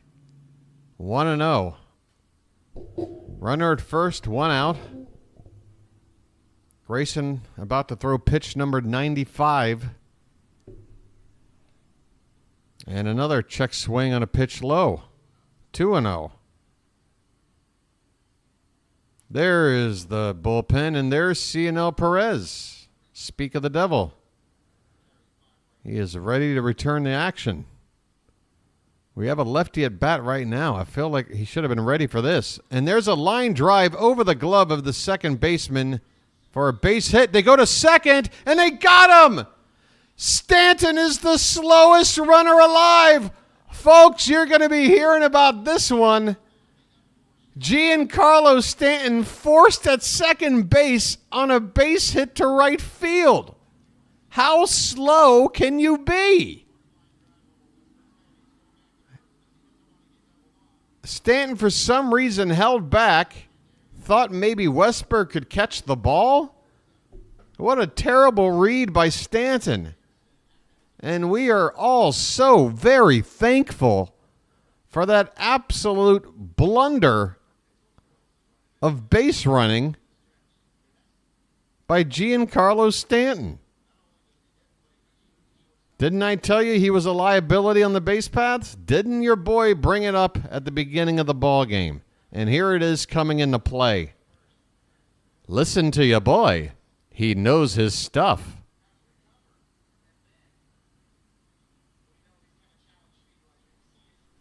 So Wells is at first base now, but there's 2 out when there should be 2 on with only 1 out. Gleyber Torres will come to the plate. Rodriguez still out there, 96 pitches. He's going to try to get this one last batter. I got to think this is his last batter one way or the other. Either you get through 6 innings or you're putting another runner on base. You gotta go to the pen. So this is going to be it for Grayson. 0-1 on Torres. That one is just off the outside edge, knee high. That slider breaking low and away.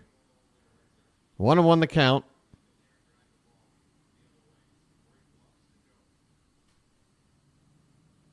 Here's the next pitch. Popped up. Adley with the mask off. He takes a look, but it's about 3 or 4 rows behind the dugout. Bouncing further back. Next pitch, number 100 on the evening for Grayson Rodriguez.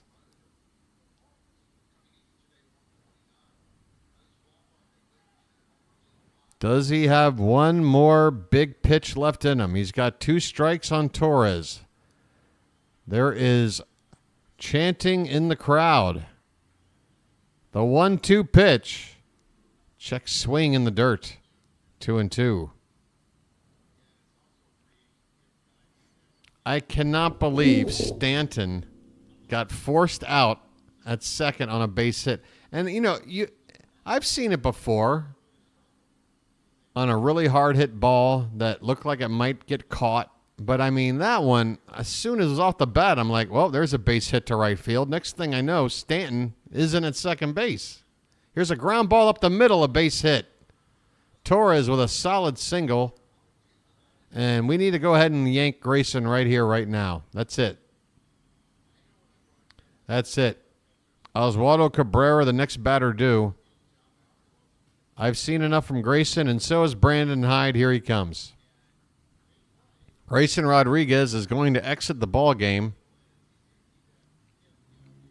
The tying and go-ahead runs on board for the Yankees, so hopefully Perez can work out of this inning with the final out and keep this lead intact for Grayson. It's completely up in the air, Grayson's result tonight. He could win the game. He could lose the game. He could have a no decision. All depends on what Perez does here with 2 down. Coming in to face Oswaldo Cabrera. We got a break in the action, folks. Remember, folks, this channel brought to you by the Orioles BirdWatcher channel. That's right. There's no sponsors. There's no ads.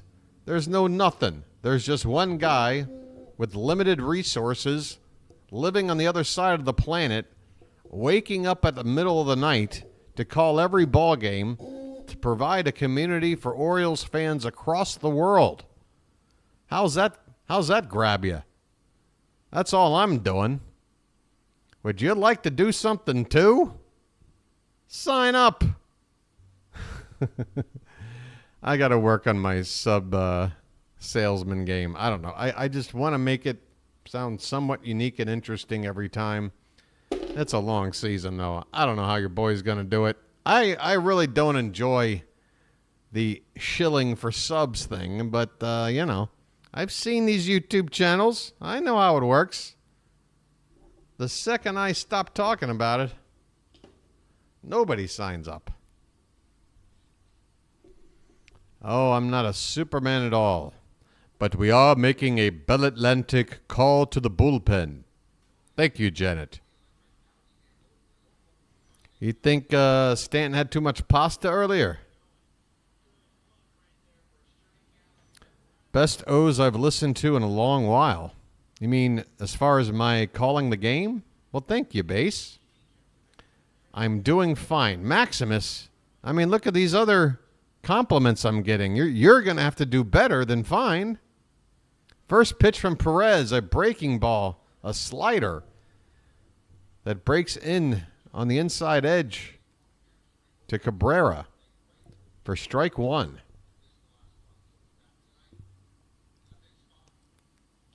Here's a ground ball, third baseman. That is a foul ball. Urias. Excuse me. I am going to make a concerted effort to get it right going forward. You think Brandon Hyde is listening to my broadcast? Well, folks, I'm telling you right now, when it comes to talking about, hey, we should hit and run here. Hey, this is a good time to steal.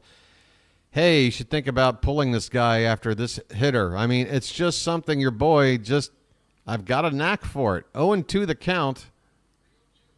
This one's hit to the right side. Nice pick by Mountcastle. He'll take it to the bag to win the inning. Ryan Mountcastle. I'm telling you right now, he is a Gold Glove finalist. It may only be 1 month into the season, but man, he is steady. Just steady over there on the right side of the infield. I love it. We're going to the bottom of the sixth. The Orioles still ahead 1-0. My goodness. Thank you, Maximus. This is going great. I'm having a blast, guys. I don't know what to tell you. I mean, let me tell you a quick story, okay? I got a few stories. But which one should I tell? Well, I'll tell you this. This is a true story, okay? I live in this apartment here. I'm in Thailand, okay? There's a lot of exotic birds flying around. You see them. They make beautiful noises. A couple of them make atrocious noises. That'll wake you up in the middle of the night. But overall, I love it. I love the nature out here. And this balcony, you know, it's got a little railing, and it's got the little bars on the railing in between. And I had my curtain open. I was sitting over on this side of the room in my gamer chair, just vegging out playing a video game. And I look over, and this is right when the sun was setting. A bird flew up and landed right on the railing, sort of sitting in between two bars, facing inward, right toward me. And I just start looking at the bird, and the bird starts looking at me. And again, remember, folks, this is following the first night of my Orioles BirdWatcher channel. Just beginning things, having no idea how it might go, what it might entail, what I'm getting myself into. But I had a moment with this bird. It was a black bird. It had a weird little frilly top. It wasn't just some pigeon or something. It was a very strange looking bird. But this bird sat there, and I'm like, you know what? I'm not going to move, because I felt like if I got up, it would see my movement and it would fly away. And I was like, you know what? I'm going to stay here and let this bird just relax, because me and this bird, we're having a moment right now. We're back underway in the bottom of the sixth. Adley Rutschman at the plate. First pitch is a strike, 0-1. So, long story short, something happened that night. Here's a swing and a miss, 0-2 on Rutschman. Something happened that night where your boy, the BirdWatcher, had, it was like a vision. It was this symbol, this bird. I listened to the bird. The bird was talking to me. I said, should I do this? And he said, you're damn right. All right, I made up that last part. Okay, the 1-2 to Rutschman is hit on the ground to the right. First baseman's got it. Rizzo will flip it to Schmidt covering for out number 1. 1 out here in the bottom of the sixth. That'll bring up Ryan O'Hearn. So yes, it's absolutely true. Like I was feeling the moment in the moment, locking eyes with this bird for about a half an hour. I didn't move. I did not move. I looked at the bird and I said, show me the way. Show me the way. O'Hearn, first pitch to him is a little bit outside for ball one. Ryan O'Hearn tonight, 1 for 2.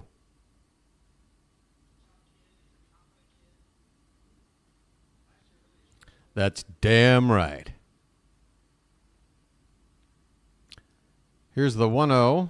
That's outside 2-0. Base saying, I listened to a bunch of local O's pregame and years of O's TV and radio, and this is by far the most fun broadcast and chat I've ever found. Base, you're making my heart swell with pride and joy. I really do appreciate it, man. I mean, that's what it's all about, guys. At the end of the day, I know I want to make the channel a success. I'm hoping that it's something that can help me, financially. A very humble earning is all I need. 3-1 the count on O'Hearn. But what's most important, folks, and the only reason I would be willing to do something like this is that I want to grow a community. I live way out here. There aren't a lot of Oriole fans for me to hang out with.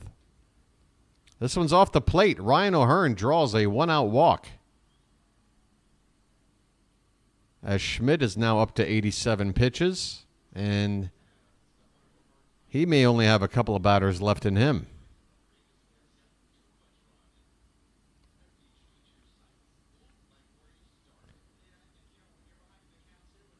Oh, thank you, Chris. I really appreciate it. Santander, first pitch is off the plate outside for ball one. 0 for 2 tonight. Average down to 214. We need to get that up, Anthony. You're better than that. I think you're due for a home run right here, to be honest. The 1-0 is a big swing and a miss on a pitch way inside. That sweeper. Santander must have saw something else out of the hand, because by the time he was done swinging, that pitch nearly hit him.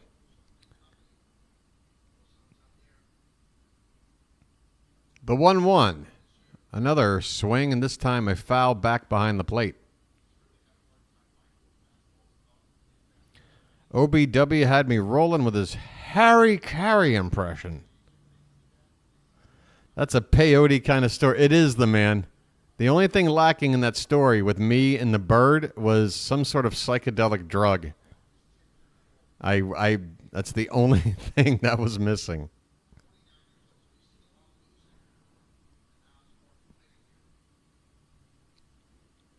Okay, what's happening here? The catcher popped up, called for time.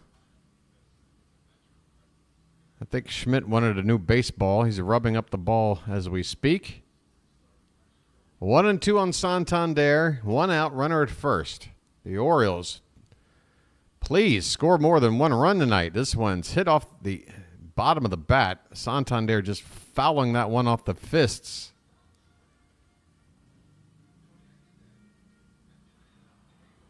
I just heard the bugle in the stadium.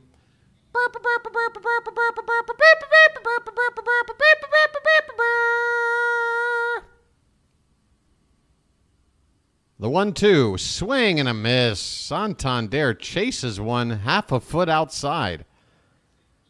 And boy, his strike zone needs to narrow down. I mean, Santander chasing one way in, chasing one way out. How big do you think the strike zone is, Anthony? I know you're a good bad ball hitter, but come on. A little more discipline. We need it. 2 down for Ryan Mountcastle. And here comes Aaron Boone. Is this going to do it?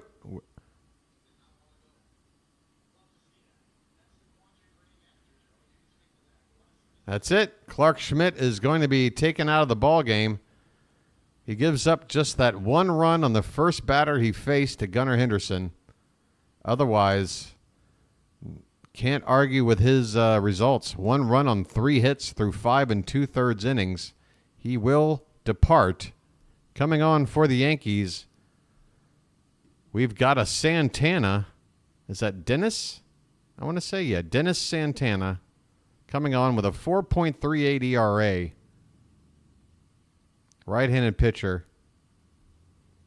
All right. Hey, what happened here? This isn't where I want to be.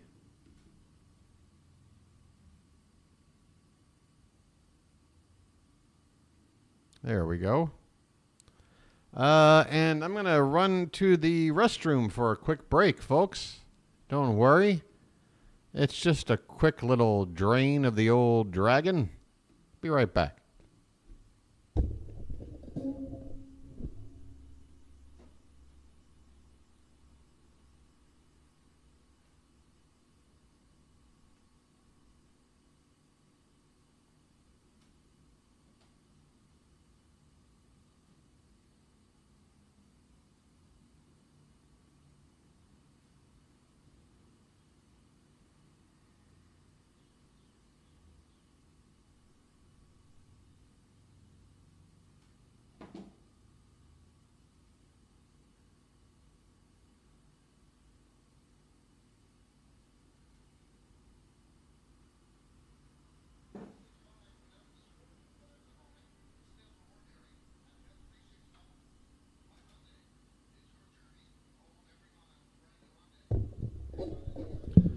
All right.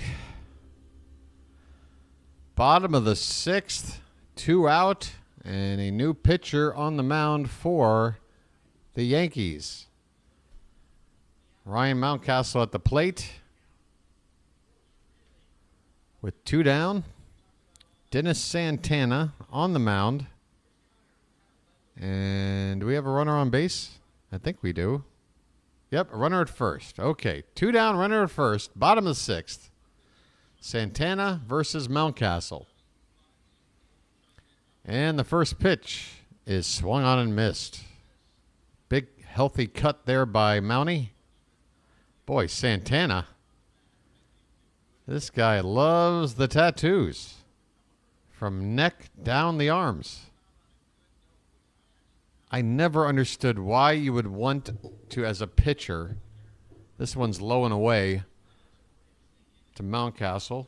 I know I'm going to sound like a boomer right now, but why would you want to do anything to your pitching arm just for a little bit of artwork? That is your moneymaker. What if some goofy tattoo artist screwed something up? This one's popped up. Center field. Mountcastle's so strong, that pop-up went about 320 feet. But it's a fly ball out to center, and that'll end the inning. We go to the late innings, folks. Grayson's day's over. Schmidt's day's over. It's a battle of the bullpens and a 1-0 ball game. Yeah, I'm a boomer. I don't know. I'm just weird like that. I'm thinking to myself, gee, this arm of mine is basically my career. It's my livelihood. It sort of provides everything I need to have a fruitful and comfortable life. Let me go ahead and just put it on a table and have somebody, work on it. I don't get it. You got the rest of your body to ink up. Why would you mess with your pitching arm? I don't know. I wouldn't. That's just me. Cover everything else. Get one on your teeth. Get one on your tongue. I don't care. Not your pitching arm.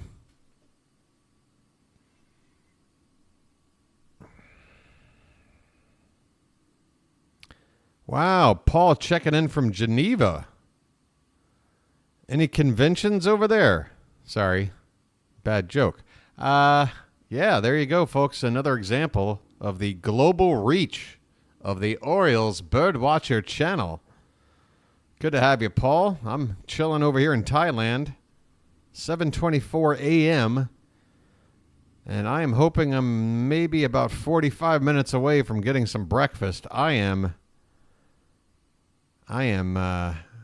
hurting down there. Tattooing doesn't affect your pitching. Yeah, Melanie, once you get the tattoo and everything's fine and dandy, I get it. Your tattoo isn't affecting your pitching. What I'm saying is you're going in to get that tattoo. You're laying on a table. You've got your moneymaker laid out there with some dude with a tattoo needle or whatever going to work on it. I'm just saying, I've heard about problems in the past.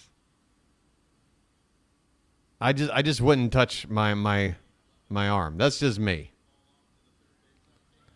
Anthony Volpe is up, and he lays down a bunt, and it's a perfect one. Volpe will reach first base without a play.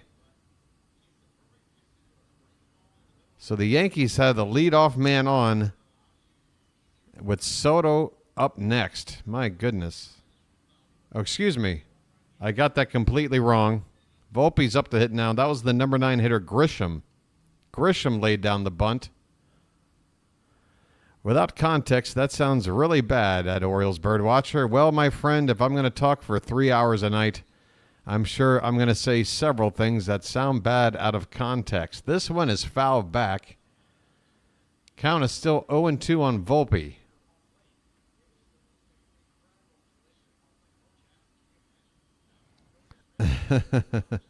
Yes, my friend, I suppose. Yeah, infection is possible. See, JR? That's what I'm saying. Like, just why? Why? You can tattoo all other parts of your body. If you're all about expressing yourself via body art, I totally understand. I don't have a tattoo, but I don't sit there and judge people that do. I just would wonder, why would you want to do it to your pitching arm? Here's a hit ball. Sharp. Oh, my goodness. Turn it. Oh, it's not a double play, but wow, a hard hit ball to second. And Westberg with a nice pick, spin throw to second to get the lead runner. Gunnar could not complete the double play. But what a diving, beautiful stop by Westberg. I mean, it goes in and just in one motion. Well, I'll just say this. The play he made was a lot more beautiful than any words I can use to describe it, because your boy is doing a terrible job describing how good of a play that was by Jordan Westberg. Well done. There's one out. And now Volpe's at first base on the fielder's choice.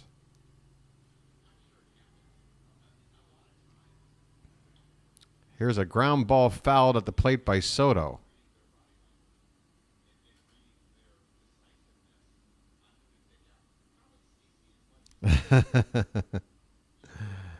Yeah, it all depends on what part of your body makes the money. Yeah, like, let's say if I were a professional broadcaster, it'd be like me tattooing my lymph nodes and my throat. Just because I gotta have a tattoo there. I gotta tattoo my throat. 1-1 the count on Juan Soto. Volpe at first, one away. The pitch is low for ball 2. So when they brought in, yeah, this might be Perez's last batter with Judge on deck. 2-1 the count. There's a beautiful called strike 2 on the outside corner at the knees. Absolutely perfect location there from Perez. Had Soto frozen.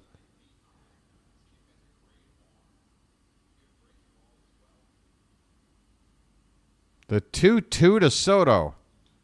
Hit on the ground. And off the Mountcastle, it caroms to Westberg, who throws back to Mountie to get the out. Score that one 3-4-3.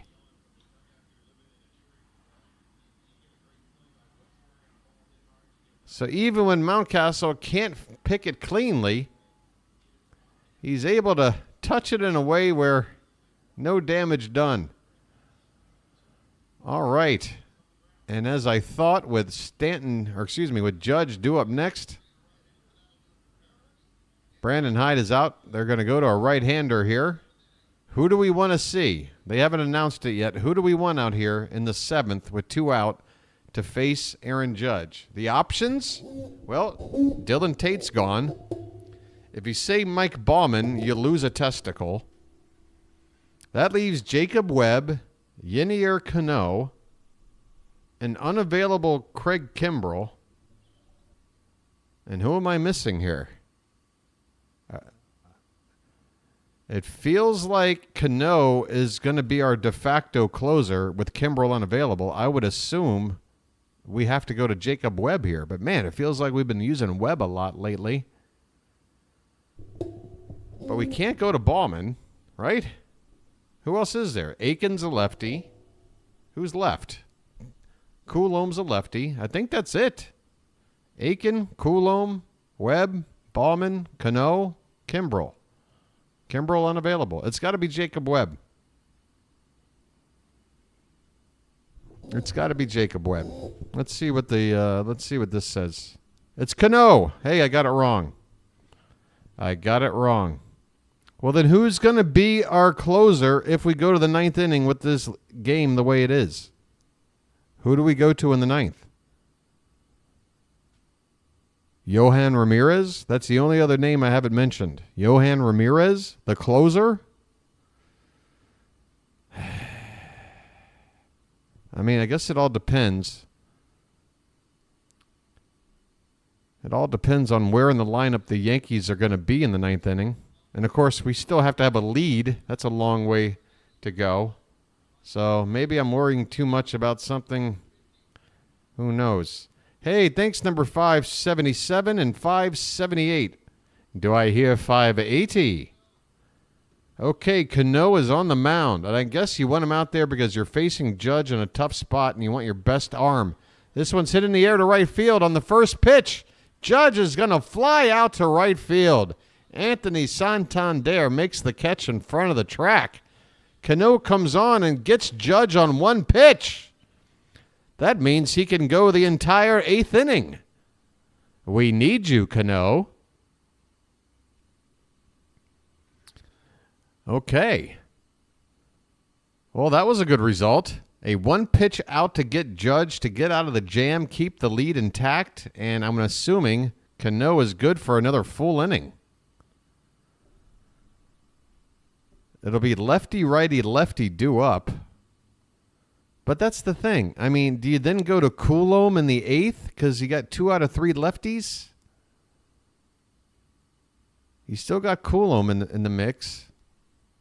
Or do you maybe look at Coulombe as your ninth inning guy and just hope Cano can get 3 more outs here?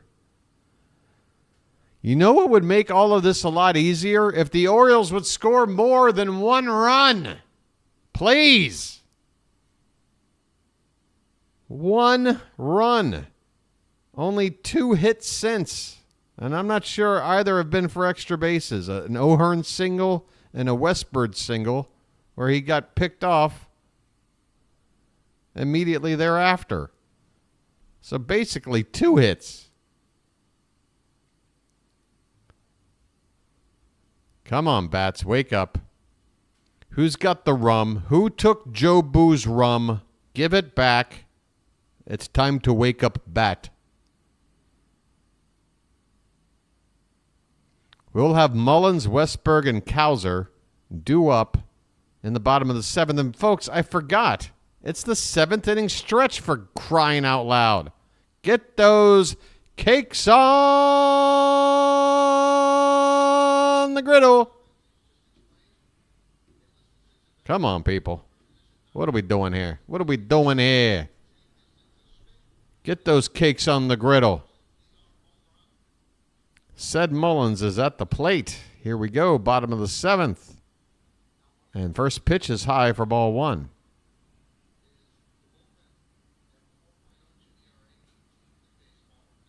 Mullins 0 for 1 with a walk.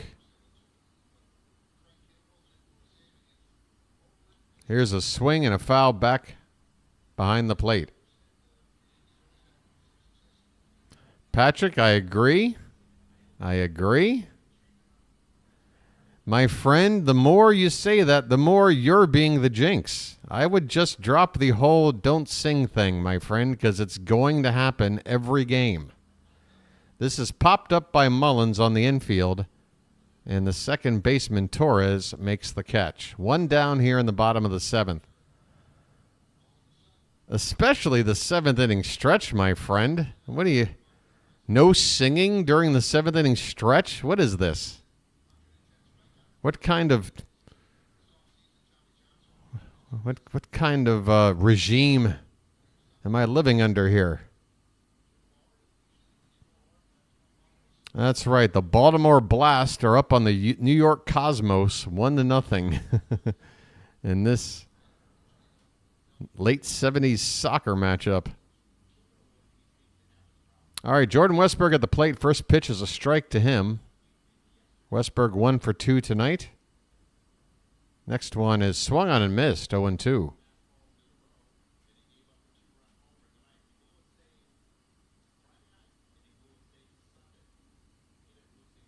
And by the way, getting back to this guy's pitching arm and all the tattoos, it's not like he got like a tattoo of like the NY logo on his shoulder. He's got his entire sleeve of his arm. This one's hit into left field, up in the air for Judge, who makes the catch. 2 down. All right, folks. What about the cow? We got the cow coming up. I ain't Frankie Sinatra? Well, if I were Sinatra, then I'd be a Yankee fan, wouldn't I, my friend? That's the worst example ever. I don't want to be Frank Sinatra. I want to be John Denver. Here's Cowser. First pitch is swung on and grounded softly. Second baseman charging makes the play. Or perhaps, no, that was the shortstop. The shift was on. Either way, Cowser grounds out to end the inning. We are through 7. 7. It has been goose eggs for a long time. We go to the 8th. Orioles 1, Yankees nothing. Good Lord, forget the cows. It's over for now. I'm already looking at who we got due up on the bottom of the 8th. It's going to be 9-1-2. Urias. How about this? If there's a right-handed pitcher on the mound to start the 8th, I want Urias lifted for a pinch hitter in the form of Heston Kjerstad. What do you think about that? Now, of course, Kjerstad probably not going to stay in the game. He's not going to play third base. But you just bring in, say, Mateo, shift Westburg over to third, put Mateo at second for the rest of the game. I want to see Kjerstad get a shot, not just sit on the bench.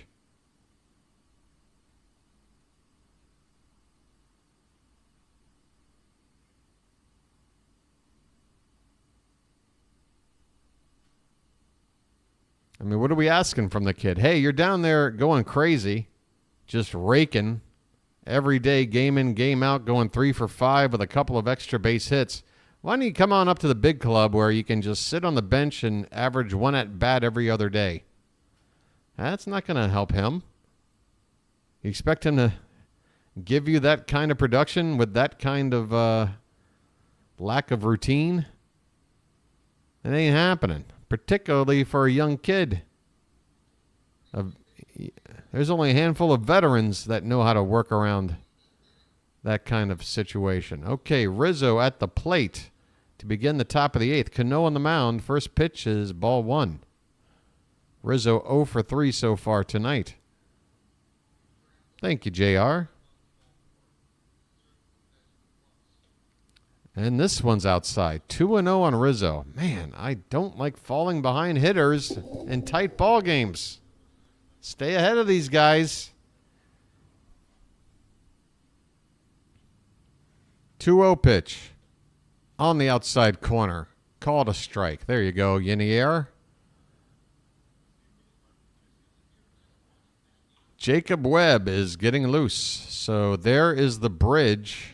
Perhaps. Maybe we went with Coulomb for the 9th. This one's hit on the ground. Second base, Westburg has it. 1 away here in the 8th. All right. And now I got to bring my stream back up. This game has been moving fast because of the low scoring. This is the latest into the ball game I've ever gotten when my stream does its ritual every morning of cutting out, and then I got to cut it back on again. Let's hurry up and get the ball game back up. Okay, 0-1 the count on Stanton.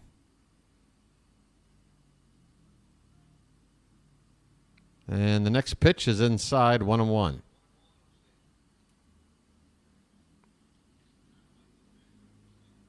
We have not had a run in this game since the sun was up.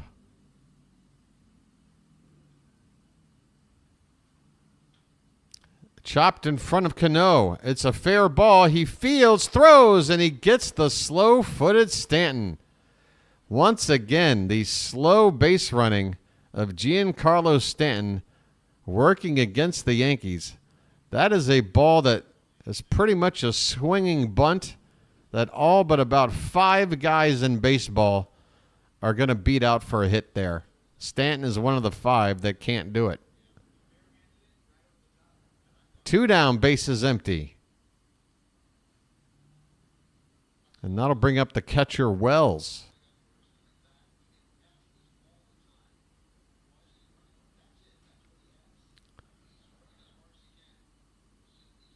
First pitch is a little bit low.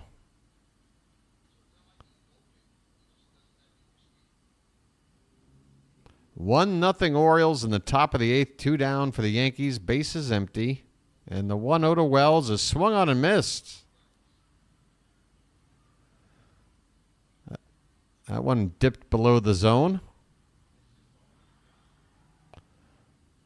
This is a serious relationship between boredom and who else? That sounds like one person. This one's grounded to second. And there you go. 1, 2, 3 in the 8th go the Yankees. Cano gets 4 outs. Relatively easy. We go to the bottom of the 8th. The Orioles need 3 more outs on the mound. Can we shut out the Yankees? That's right. The BirdWatcher trying to keep things interesting. I tell you what, the Orioles keep it interesting every game, win or lose. I'm trying to think back. What was the most boring ball game I've called so far this year? I mean, think about that Milwaukee series. That was exciting, even though we lost 2 out of 3. Same in Pittsburgh. Even the 2 series this year where we got beat before that Oakland series. By the way, I may have made a mistake in my description tonight. I think I had written that we only had lost series to the Pirates and the A's. I forgot about that Milwaukee series. But yeah, every game. Maybe one of the games against the Angels wasn't all that thrilling. But yeah, both series against the Royals, all 6 of those games were fantastic in terms of entertainment. Who else have we had? The Boston series? I don't know. I guess if you're a Boston fan, there were at least a couple of games in that series that were a little boring to watch, but it was fun for us. Santander don't gotta go. He'll be fine. He'll be fine. I mean, look, is he a guy that can hit more than 260? No. We'll be lucky if he hits 245, 250. Why are there ants crawling on my laptop right now? Are you kidding me? Am I under attack? Oh, boy. But yeah, Santander, first of all, he's in a contract season, Michael. So he's playing for his livelihood right now. And a lot of teams out there would love to have Santander on their team. A switch hitter with power. They would love to have him. We just got to ride out some of these, these droughts. Every batter has them. Ramon Urias at the plate. First pitch is off the plate. And again, so this is a situation where the Yankees bring out a lefty, Ferguson, to pitch. So that's why you're not seeing Kjerstad in this spot. At least that's your boy's thinking.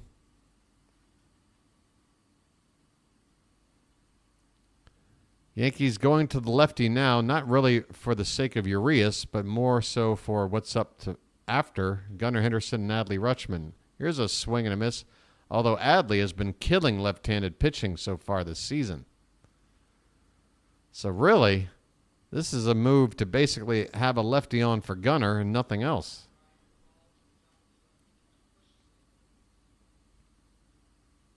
The 1-2 to Urias is hit in the air. Center field backing up, and Grisham will make the catch just a step in front of the track. So Urias did go opposite field with a home run a day or two ago, but typically that's not the part of the ballpark you want to see him going, particularly in a situation like this. We need a base runner. We need to get somebody on for Gunnar. Well, Gunnar's up now with the bases empty and one down, responsible for the only run in this game. And he just got hit. And that hit him, it looked like above the elbow on the inside part of the arm. I can only hope Gunnar is okay. He is upset. He is upset. I'm not sure if he feels like the Yankees might have done that on purpose. Well, you might say, well, why would they do that on purpose? They're losing, and it's a one-run ball game. Well, if you plan on pitching around him and putting him on via a walk because you're afraid of what he might do, well, if you want to send a message, you do this. That got Gunnar right on the left forearm. That's probably going to leave a pretty good bruise. Hopefully nothing more. So Gunnar at first, one out. Here's Adley Rutschman batting from the right side against the lefty Ferguson. And the first pitch is outside. Rutschman 0 for 3 tonight. Average down to 310. Yeah, I don't mean to imply that it's absolutely on purpose. I'm just saying that it's in the conversation. It's in the conversation. If I were a jerk-off pitcher, afraid to pitch to Gunnar, and I felt like I could throw a pitch that didn't look like I was intentionally hitting him, but kind of wanted to anyway, I would have thrown something kind of like that pitch. Here's the 2-0. That's a called strike. Who's closing tonight? I don't know. Danny Coulomb is out there getting loose. I think right now Brandon Hyde is trying to figure out between Coulomb and Jacob Webb who to best use. It's going to come down to who's due up to hit. There's a swing and a miss. 2-2 on Rutschman. Is it 9-1-2 due up? That would be lefty, righty, lefty. So that would explain Coulomb being up. Or wait, no, is it Glaber due up? Either way, Coulomb is out there getting loose now. 2-2 the count on Rutschman after he fouls this one back.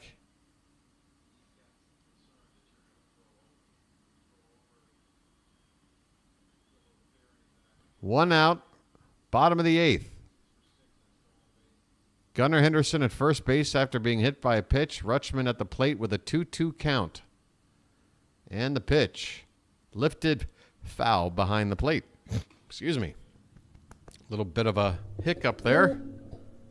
1 run, 4 hits, no errors for the Orioles. No run, 6 hits, no errors for the Yankees. It has been a pitcher's duel here in the first game of this 4-game series. The next 2-2 is hit back up the middle for a base hit. A solid line drive. Let's see if Gunnar tests the arm. No. That ball was hit hard right to Grisham, who does have a pretty good arm there in center. First and second now with one away. And here comes Ryan O'Hearn.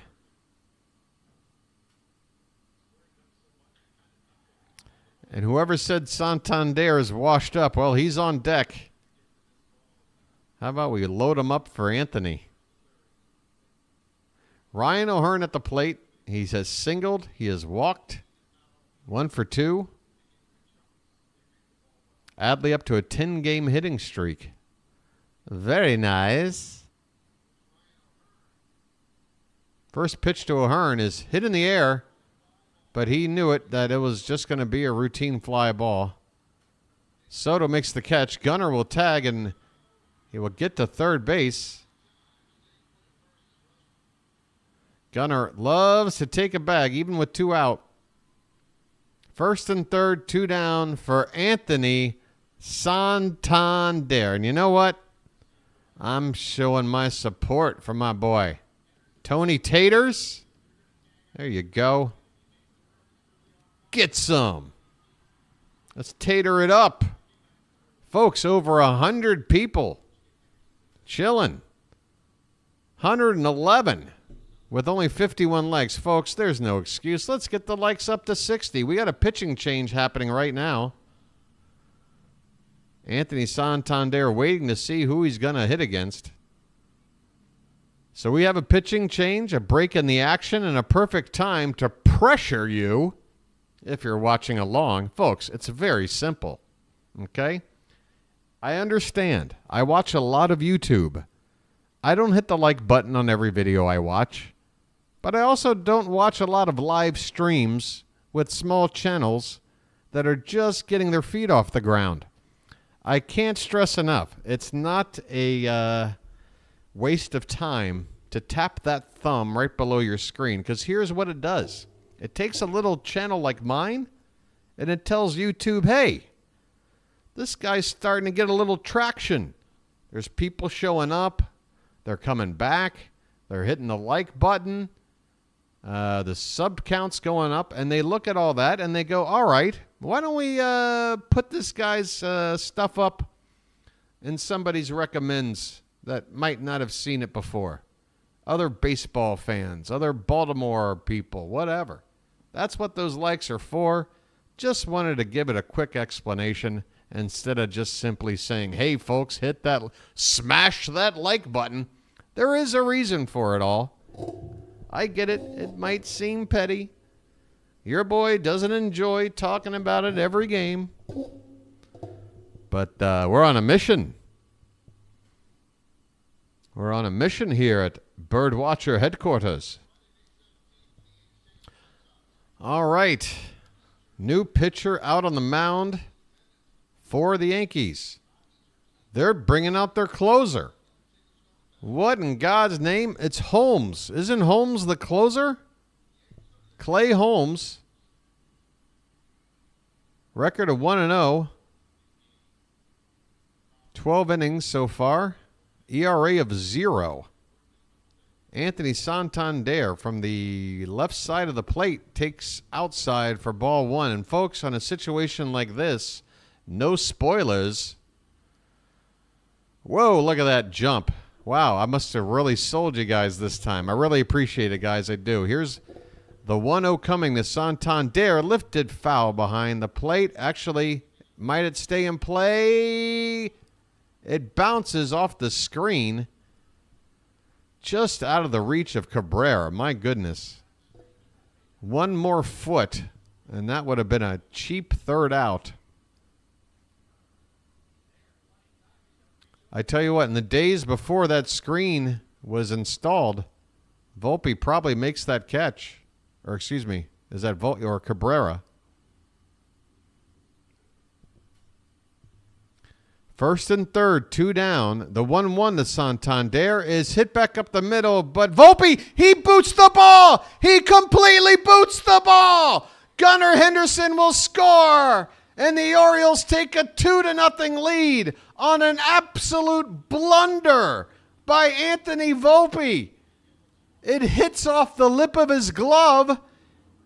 Actually, he goes to close the glove, and it just rolls out, and it just rolls away from him. He's chasing after it like you're chasing the ball down the street before it goes into the gutter. How embarrassing for Anthony Volpe. The Orioles lead 2-0. What a huge run. Joe Boo might not have woken up the bats, but he put the hex on Volpe's glove. 2 down for Ryan Mountcastle. First pitch is a called strike, and Holmes got the benefit of that call. That was an inch or 2 off the plate. First and second, 2 down, a run in. A huge run in, a 2-run cushion. Mountie trying to get more. There's a breaking ball, catches the outside corner. 1 ball and 1 strike. How about that Yankee era?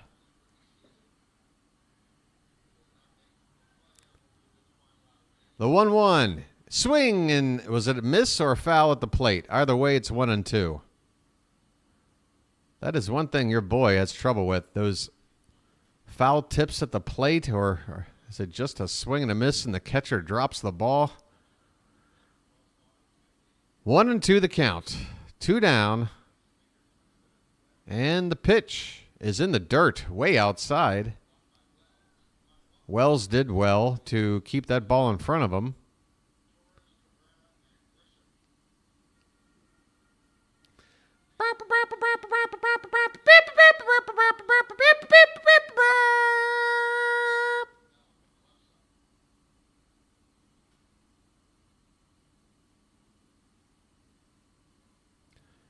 The 2-2 to Mountcastle. Swing and a miss. Slider, and down goes Mountie. But the Orioles get a run, courtesy of Anthony Volpe. And was that Santander that hit that ground ball? I told you Santander was good. He came through with a routine ground ball. It's that Orioles magic, baby. We're going to the 9th. I do believe Danny Coulombe is going to be your de facto closer. We'll see if his name pops up at the bottom of the screen. Folks, this game could be just minutes away from being over. And if that's the case, be sure to like and subscribe if you haven't done so already. There are ants crawling across my computer right now. Unbelievable. These ants are attracted to heat from my electronics. I found a giant pile of them just laying next to my PlayStation the other day. And maybe this would explain why the connection of my power cord is giving me problems. There's probably ants crawling through my motherboard, just eating up wiring, going crazy over the heat and electrics of this thing. That is so messed up, man.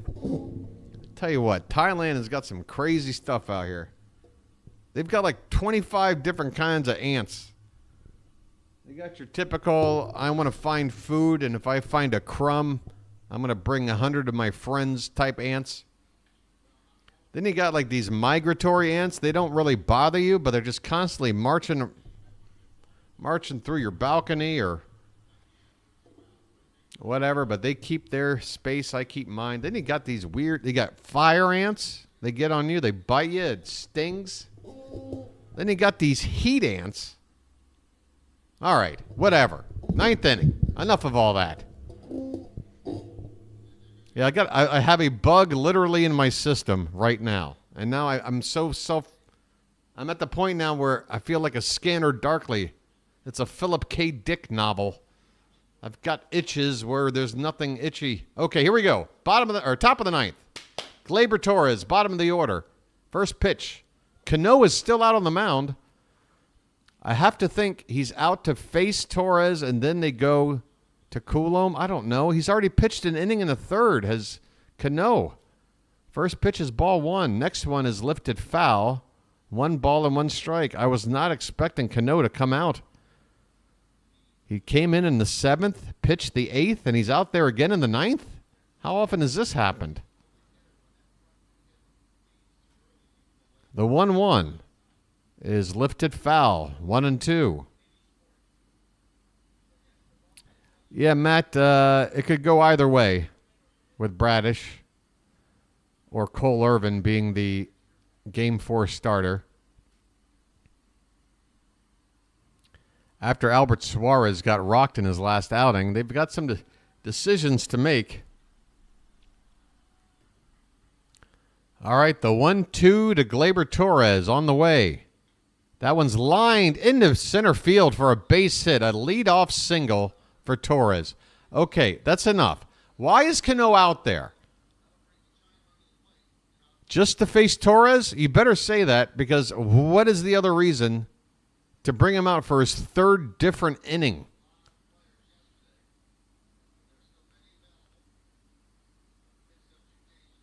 We're getting a breakdown now of all the pitchers and their workload.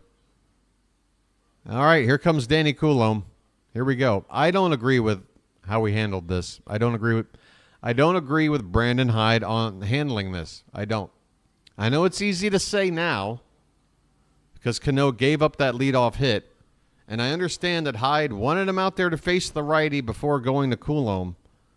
But at some point, you got to just go. It makes more sense to just forget about the whole lefty-righty matchup thing and just think about, work limit and, I don't know, just the situation. Like, Coulombe's got some nasty stuff. He can get right-handers out. It doesn't just always... He can get Gleyber Torres out. I just don't agree with Brandon Hyde on that. That's the number one thing me and Brandon Hyde don't see eye to eye on is sort of some of his calls to the bullpen. And it still haunts my dreams thinking back to that game against the Rangers in the playoffs last year when Grayson got rocked and we pull him with like 2 out in the second inning. And I'm thinking, okay, I guess we're going to go Kyle Gibson here. We're going to get somebody long enough to maybe eat up a few innings, try to get us back into the ballgame. No, he went to like Brian Baker, and then for the remainder of the game just kept bringing out a new middle reliever for like 8 innings. 3rd inning, 4th inning, 5th inning, 6th inning. You can't do that. You need a long man, or you need to at least, give it a shot. Yeah. As soon as he started doing that, I'm like, what are we doing? And it seemed every pitcher we brought out was probably because they're all not used to it. They're like, I'm not used to getting up in the 3rd inning to get loose. I don't know. That's my number one concern. If we get back to the playoffs, we got to do better with handling the bullpen. Okay, Coulombe is out on the mound. First pitch is low and in to Oswaldo Cabrera. 2-0 Orioles in the 9th. The Yankees have the leadoff man on, Gleyber Torres. Cabrera at the plate. Next pitch is swung on and missed. Let me try to get that scorecard back up here. Cabrera is 0 for 3 tonight. 1-1 the count. Man, talking about a hat. That one is top of the zone. Again, guys, I'm not going to be responsible for getting blamed for any of this hat nonsense, so I'll put up a poll. You want me to put on the hat? Here's a swing and a miss. 2-2 the count. You've got like 30 seconds to answer that poll, folks. The 2-2. Just a bit upstairs. Count runs full. All right, we're in a tough spot here. Runner at first.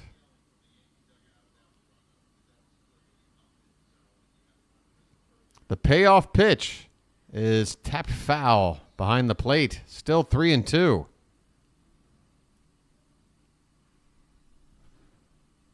Oh, more people say no. I tend to agree. The 3-2 to Cabrera. Swung on, hit in the air to left. That one's hit hard, deep. Cows are going back. Makes the catch on the track in front of Baltimore. That ball was hit so deep, the runner at first able to tag and move up to second base. My goodness, that's a home run in most ballparks.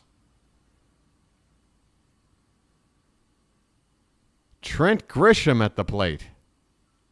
Oh, wait, now 58% say yes. Okay, I'm going to give this poll 10 more seconds. 9, 8, 7, 6, 5, 4, 3, 2. Only 12 votes? That's less than 10% of people watching. Folks, please turn out better for real elections. All right, I'll put it on. You guys said it, not me. Grisham at the plate. 0-1 the count on Grisham. This one's lifted foul off to the left. 0-2. And we're going to go to the sub count screen now as well because we're getting down to the nitty gritty. One weird play could end the inning in the ball game.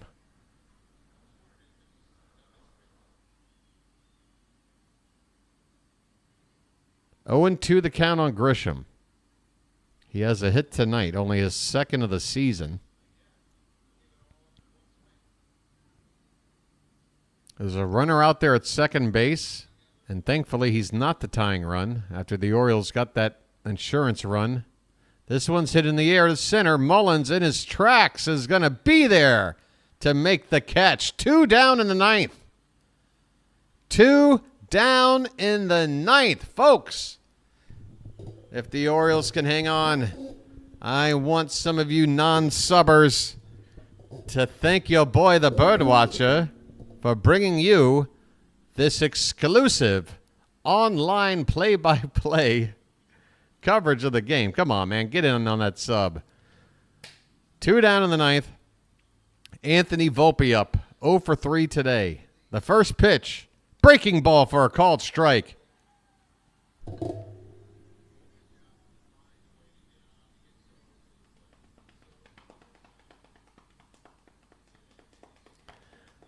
All right, I already regret making a joke about the other election. This one's hit on the ground. Second base, Westberg has it to first. In time, the Orioles win. They take the opener against the Yankees, a 4-game series. We've wiped away that bitter taste of loss to the Athletics quickly as we now move, I believe, by percentage points into first place, as the Yankees now trail us in the loss column. Final score, Orioles 2, Yankees nothing. I repeat, Yankees nothing. If there's one word I like to hear following the word Yankees, it's the word nothing, which is what they got against us tonight. Folks, Grayson Rodriguez. I know it wasn't the most impressive pitching you've ever seen, but end of the day, he, Cano, Coulomb, combining Cionel Perez back in the mix. A shutout of the Yankees to start a 4-game series. What a way to set the tone. And you want to talk about setting the tone. Gunnar Henderson leads off the game with a homer. Then we go the frickin' whole game without scoring again, and then we get that one last run. Thank you, Anthony Volpe. Oh, my God, you booted that ball so bad. Oh, I can't wait to check out Anthony Volpe on Twitter tonight. I'm sure Yankee fans enjoy this result. Grayson Rodriguez with the win. He moves to 4-1. Clarke Schmidt takes his first loss of the season. He falls to 2-1. Coulomb with his first save. By the way, I believe this is the first time ESPN has these records up to date in real time. That's good to see. Is it the hat, folks? Is it the hat? Gunnar scores both runs in the game, driving in himself. And then that ground ball from Santander. Folks, I told you, Tony Taters. That must have been a tater tot, an Orida ball hit over to Volpe. He could not handle it. Hot potato. Yeah, final score, Orioles 2, Yankees nothing. Let me take a look at who the pitching matchup is tomorrow. And, folks, you better be back out here with the BirdWatcher. We're going to do it again tomorrow, same time. 6:35 first pitch. Your boy will be on the air at 6:25 a.m. That's 6:25 p.m. That's 5:25 a.m. for your boy. There it is. Your matchups. Dean Kramer. Dino. Going back on the mound tomorrow facing Nestor Cortez Jr., the lefty. Both of these guys have 1-2 records. Cortez looks like he's had an extra start. He's already up to 36 innings.